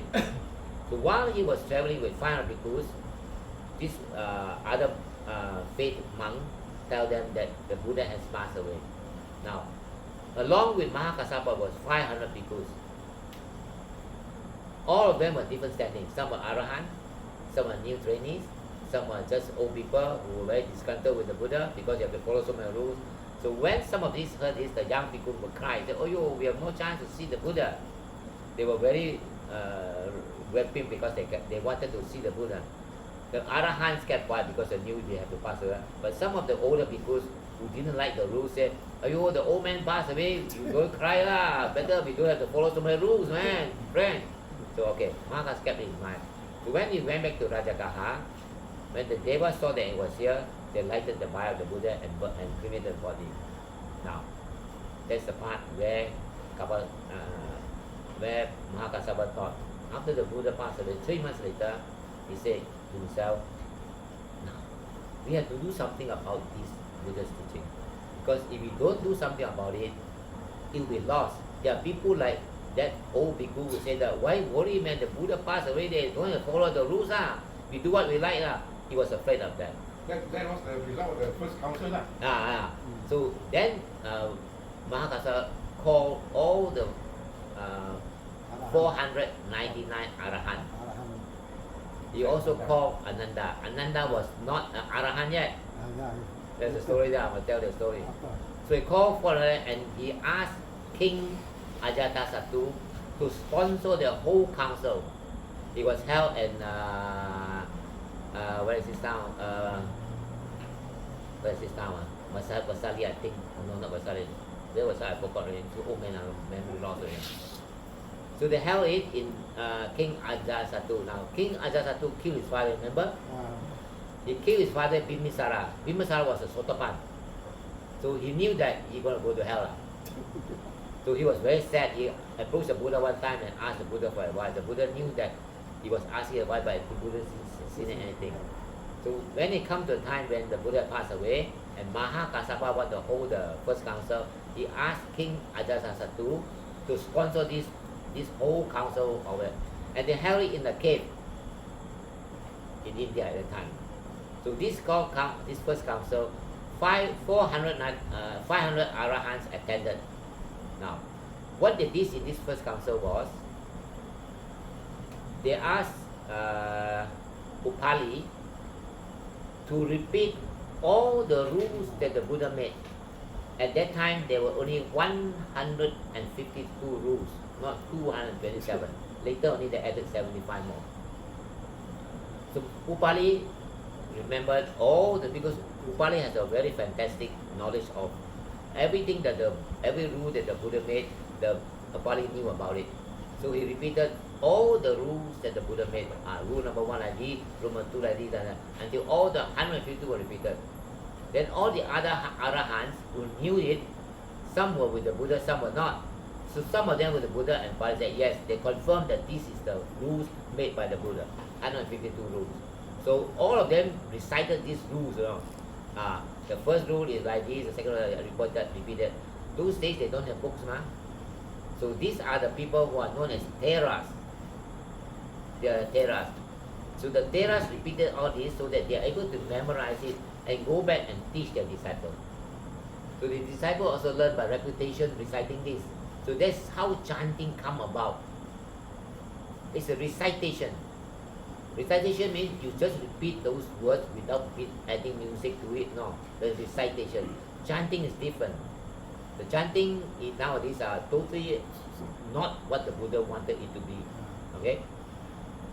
So in this was called the first council, sponsored by King Ajatasattu, who closed the whole town. And this council was held in a cave in India at that time. Okay? So after about 7 months, they repeated all these rules. And then Ananda was called to say, what did the Buddha teach in terms of the suttas? So they called, Lord Ananda, please come and tell us what was the first discourse.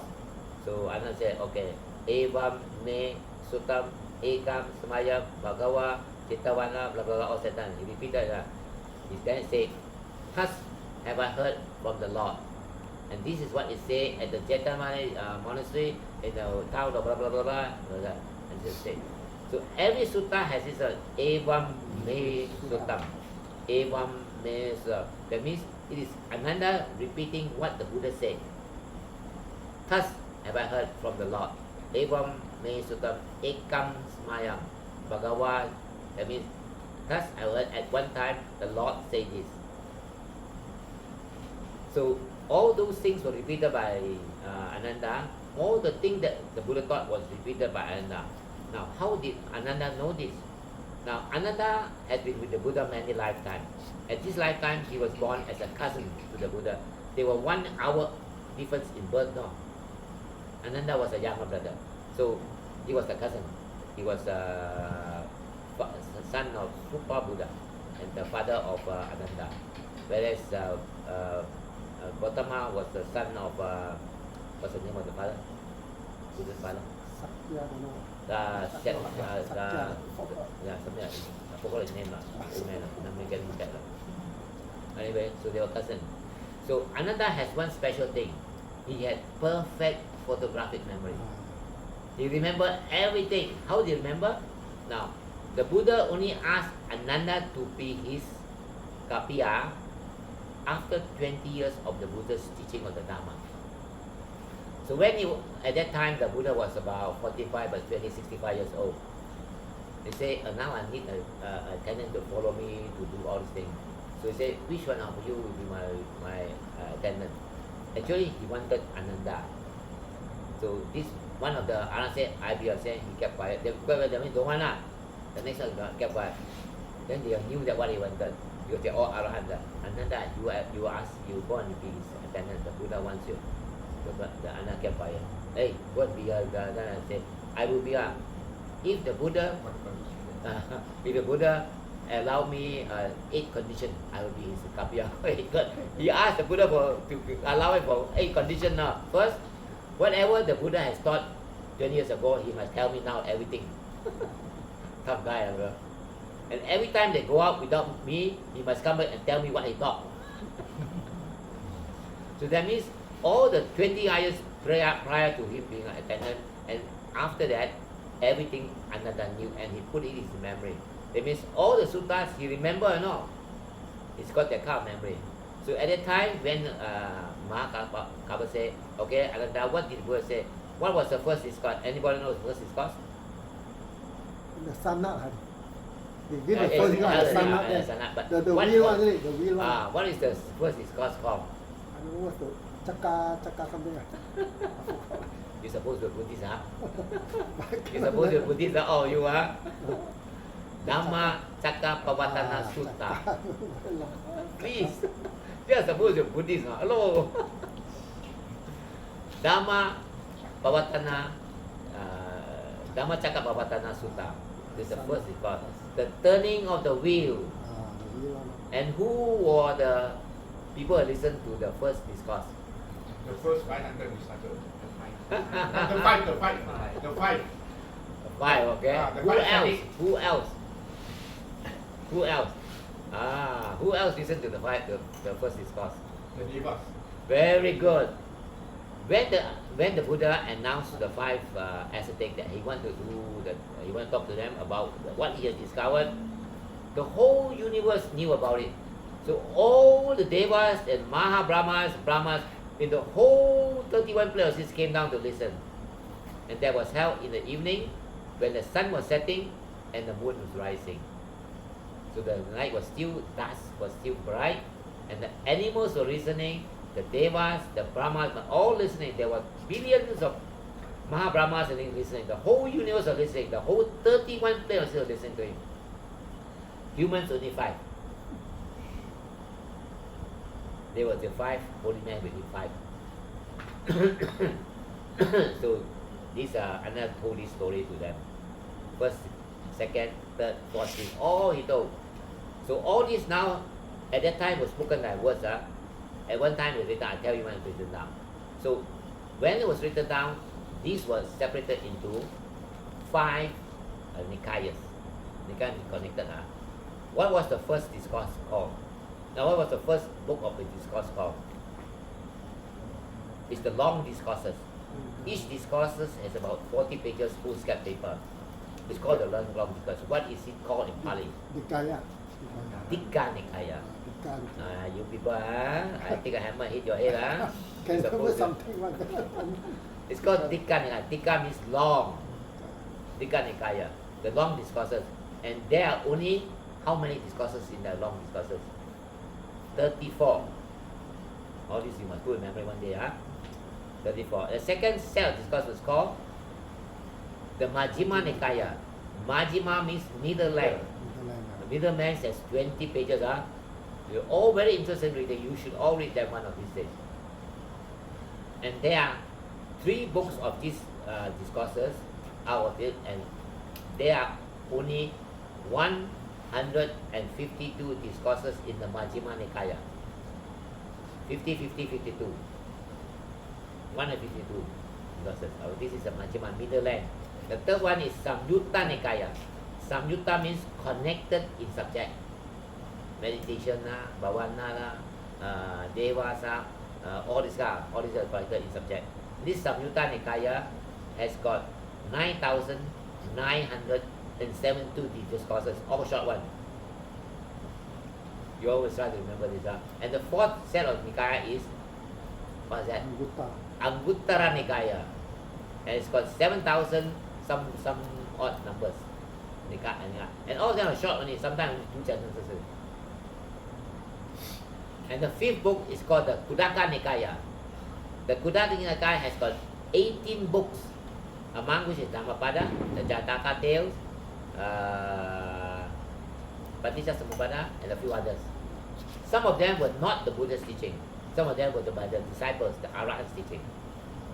So everybody takes the 4 Nikayas as a truth. Khuddaka Nikaya is just stories. You might want to believe that, it's up to you. But the 4 Nikayas are the basic truth of the Buddha's teaching, because this exactly the words of the Buddha came out from the 4 Nikayas. Okay? So now, when they were all recited all this, then all the Arahants agreed that this was what the Buddha taught in the first council. Okay? The Mother said, okay, do we all agree this is what the Buddha taught? Yes, it is what the Buddha taught. All agree, final agree, and final agree. So we'll make a stipulation, okay? Even the Buddha has said that some of the minor rules we don't have to follow, but we don't take that into consideration, because if we don't follow some of the rules, people will talk that, well, the master died already, we don't follow, right? But we don't. Every single rule also we must follow. Every single Nikaya we must also learn by heart, right? So at that time, the Buddha Mahakassa made the stipulation.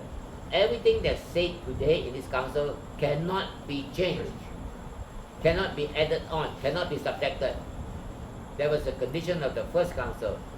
So this council was known as the first Theravada Buddhist council. You can read this in the World History book, it's in there. Okay? First thing. Now it passed on, and everybody, all who was bhikkhu must follow all these things. The people must read the Dhamma.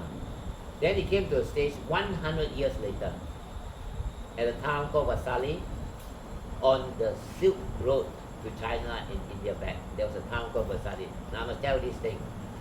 When the Buddha was alive, the Silk Road was already there. Remember what's a Silk Road? You must know, right? The Silk Road is a trade route. China people from all the countries go to India to pick up the spices and go back there, and then bring back the spices, and then they take the silk, all that. They go to Pakistan, all these things, all the countries. There were many, and it takes many years to go to the Silk Road. Maybe 7 months, I forgot. The Silk Road is a very important trade route those days from India to China. So during the Buddha's life, there were already Chinese people who came to listen to the Buddha's teaching and bring it back to China. And while they were doing that, they were adding the Buddha's teaching into their ancestral worship and call it Chinese Buddhism. Okay? They already done. Pakistan, Persia, all these were already mixing the Buddha's teaching with their own tradition already. But at the first council, they didn't care for this. They just said, this is the Buddha's teaching. So everyone who calls himself Buddhist must follow this one. So that's the Theravada side of it. Okay? Remember this, huh? Down the road, 100 years later, at Vasali, a town, there were already bhikkhus there who were trying to build temples, big ones. To build temple, you need money, you know. They started to sell blessing. One of the rules is the monk cannot collect gold and silver. That means they cannot use money. when these people started to lose money, they asked people to donate to the fundraising to build temple. So at that time there was still Arahant alive. So there was one Arahant who was staying there in that town. What's his name? I forgot his name already. So he came down and see all these bhikkhus. Hey, what you people doing? Collecting money. The Lord say cannot. Mahakasa also say cannot. So now this modern time we have to build temple. No, other people don't come. But that was not the Lord's instruction. The Lord said you must do yourself. You must take refuge, and then people believe you. They come and join, not join. Up to them now. You cannot sort of evangelize people like that. Maybe they say, never mind, you go away, don't touch us. They kill them. So this Arahant said cannot let. So he called another 700 Arahants to a meeting. This is called the second Buddhist Council held in Vasali. 700 months. It took 9 months to 7, I forgot already. To repeat what Mahakasapa, Ananda, Upali said, the same thing, to repeat again the same thing, word. Because they still have memory, 100 years later, they were still reciting this thing. So recited again the rules and the discourse, all recited again, say. And then Tissa, the number is Tissa. Tissa said, okay, now Mahakasapa made a stipulation, none of this can be added on, none of the subject. We must do the same thing in this second council. Okay? So with this stipulation, with this council, they went to talk to the monks on the silver and say, okay, hello friend, hello brother, we have come to a conclusion you cannot do this. But we must follow what the Buddha say according to what Mahakasapa laid down. You cannot add, you cannot change, you cannot call it, but finish, don't do it. So this monk said, man, this very Laoya people this Thera, very troublesome You go your way right? You don't care for us. So these monks at the second council, the delinquent monk, held their own council. They called 10,000 people. They make their own rules. With the Buddha's teaching, they added in. At that meeting, which they held with 10,000 people, they could not agree. They split into 18 schools. And that's where the schism started. You have the Chinese mission, you have the Persian vision, you have all these different versions, you have the Tibetan version, all came in at a time. So the schism of the Sangha split at the second council. And because they think they were greater knowledge, they call themselves Mahayana. Maha means great, Yana means knowledge. They had the greater knowledge rather than the Theravada. So that's what the word Mahayana come about. So Mahayana consists of the Tibetan Buddhism, which is involved in their own tradition, the Chinese one, the Japanese one, the Korean one. All those were Mahayana because they are the greater. And because they were Mahayana, they changed the language of the teaching to Sanskrit. So instead of Pali, they use Sanskrit to sort of beautify their Mahayana teaching. So down the track, there are many Mahayana teachers who were supposed to be Arahants. You have the 6 Patriarchs. Remember the 6 Patriarchs who concocted the Heart Sutta, the this Sutta, or the Sutra. That those are what called Sanskrit words. But those are not true Theravada teaching. They were split off from the original Theravada and they call themselves Mahayana. So that's how it comes about. So if you hear of Sanskrit one, you know for sure they are not the true Buddha's teaching. They will break off from the first council to the second council. And the second council also, they break off in their own 18 different schools and they were not united. They also split up. That's the schism of the Sangha started then. That's the third council. After that, King Asoka became the king. And he held a third council because there were a lot of people who were going to be Buddhist monk because the king was supporting all the monks. They come to the king and say, I'm a Buddhist monk, so he gave me a lot of things. So that time there was another say, this cannot do all these bogus monks, they come and talk to the king and they become, so she asked the king, hey Lord, let's hold a third council. So King Asoka held the third council, and they repeated what the first council was. At the third council, everything also same as the first council. Second council, same, no change. At the third council, King Asoka did something very fantastic. He sent his son and daughter to Sri Lanka to spread the Dhamma over there. So after he done that, the Muslim came and destroyed all the Dhamma in India. After King Asoka, there's no more Dhamma in India, no. It only happened in Sri Lanka. So at Sri Lanka, the fourth council was held in Sri Lanka because at the time, about 1,000 years later. The third council was 300 years later. The fourth council was held in Sri Lanka 1,100 years later. Because at the time, Sri Lanka had civil war and the monks had nothing to eat, they could not memorize something. So they start to write down all those suttas, those Nikaya, Majjhima Nikaya, Samyutta Nikaya, Anguttara Nikaya, all into palm leaf. Those palm leaves are still there. You find a lot in Burma, in Thailand. They chop it down, and that was the first time the Dhamma was written down in palm leaf, or in Pali, not Sanskrit, or in Pali, still in Pali. Okay, they went on until the year 1871, when the Burmese was quite strong in their Dhamma, and they held the fifth council there. And this fifth council was already 2,400 years later. It was held by 2,400 bhikkhus of Burmese origin, and they held it in Mandalay. In Mandalay, they also did something very fantastic. They put all those Nikayas into 729 slabs of marble. Each marble, the height is 8 feet, 6 feet wide, and 4 feet wide, and 6 inches deep. The chisel of the 729 slab marble. You can still see the marbles in Mandalay in the church in Churchla, in a pagoda called Buddha, something like that. You can see it's still there. I've seen it many times. It's very nicely housed in little pagoda. Have anyone seen that? You have, huh? Very nice, huh? You seen that? When was it you see? 4 years ago. Very nice, huh? A white marble.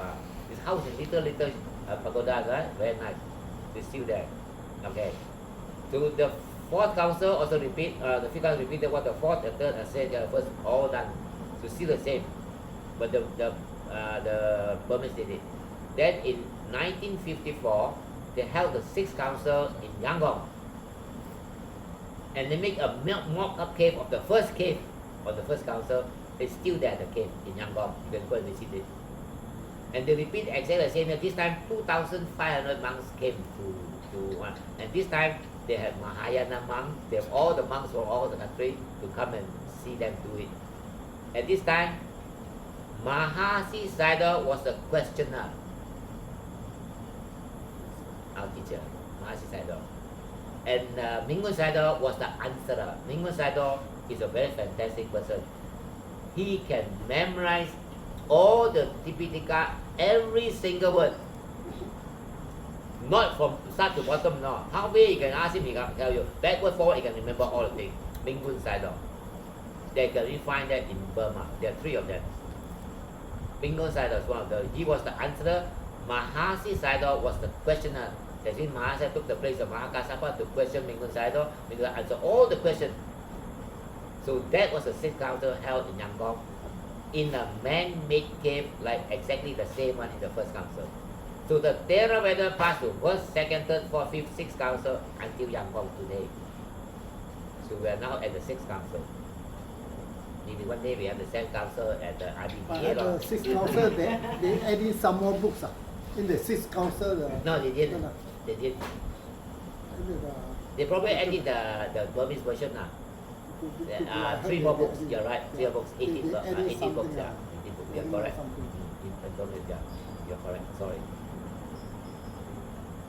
So 7th council we heard, yeah.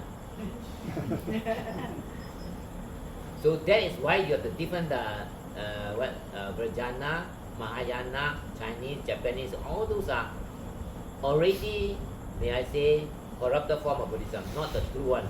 Because all those are added with their own cultural views into the real Buddhist teaching and corrupted already. So I personally do not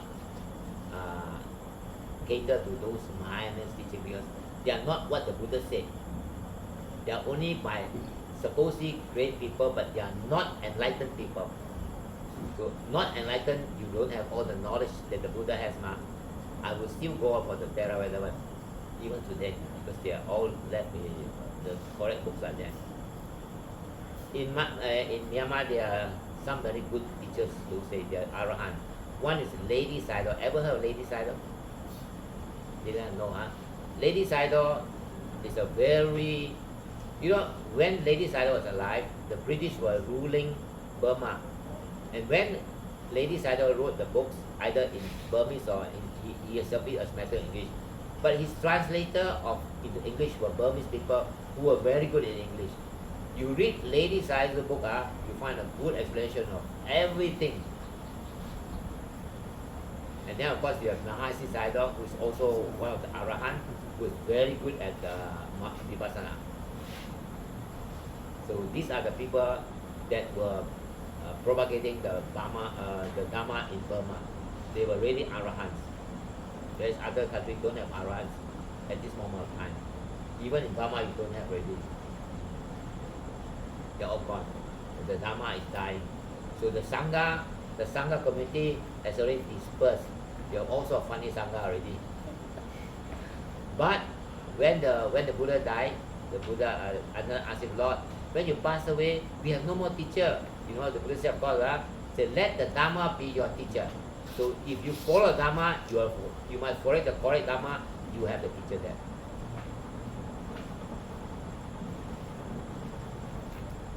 So remember, the six counsels are very important. Okay? Any question? I think we call it night, huh? You've been very patient listening to me already. This one, I heard about the Burmese food. They go there, most of them say cannot eat the food, very oily there. Of course. The food is very poor quality. To go stay a few times, we come back. Yeah. It's not that they cannot come to stay. Yeah. The food is I live the point, I enjoy the food. Because I must be a Burmese. The food is very oily. Very oily. We say come back 3 months. 3 months cannot tahan it. That's where Sakkaya comes in. I don't like this food. I don't like it. Sakkaya is there. But you look at it and say, this is a food that gives me nutrition, right? Okay lah. 9 years I lived there, among the poorest of them. But I see in Thailand, in Burma they have the female monk, Silence. Samachi, We got silence, yeah. But here in certain places they don't. Only in Burma you're silent. They wear the pink Pink color. Pink color. Silence. Silence are very downtrodden, There are only 10 preceptors, and people don't care about them. Because in Burma, they only... But also they go Pinapat, I see. Yeah, they only go to Pinapat twice a month and they cannot go every day. They go on Upasata days, that means on holidays they go. They can go 2 days at one time, so 1 month, 4 days only. They cannot go anytime they want. And they are subjected to the... How they eat? People will donate to them. Like when we were in Burma, we donate a lot of food to them. We give them food, we do a lot of donation, we send them to school, we teach them, a few of us teach them, and we supply them with all the food and things like that. We get in touch with the manufacturer of Maggi mee and rice and oil, and we supply it with them at special cost. We do a lot of work there. They're very poor people, and worse now. They can never grow because the karma of the country is like that. So long they have dictator all the time. Each dictator worse than the other. It's the karma of the country. Call it the collective karma. Something like that. Collective karma. Any question? Okay. Shall we call it night? Yeah. Can you transfer, Mary? Okay, we share marriage, Share marriage. Okay. Câu sao hết? Repeat, repeat. Idame nyatinang hotu, tak? Idame nyatinang hotu, sukita hontu natayo. Idame, okay. Okay lah? Okay? Okay? Sabi sata, okay? Sabi Dewa, Sabi Buddha, Anumodantu, Yes, correct. Savasam Patisipya, Good. Dhamma Natita Hontu. Okay, good, good, good. You all must learn how to do it now. Don't depend on the monk. Okay? Yeah. So, Sadhu, sadhu. Sadhu, sadhu. Okay. Sadhu.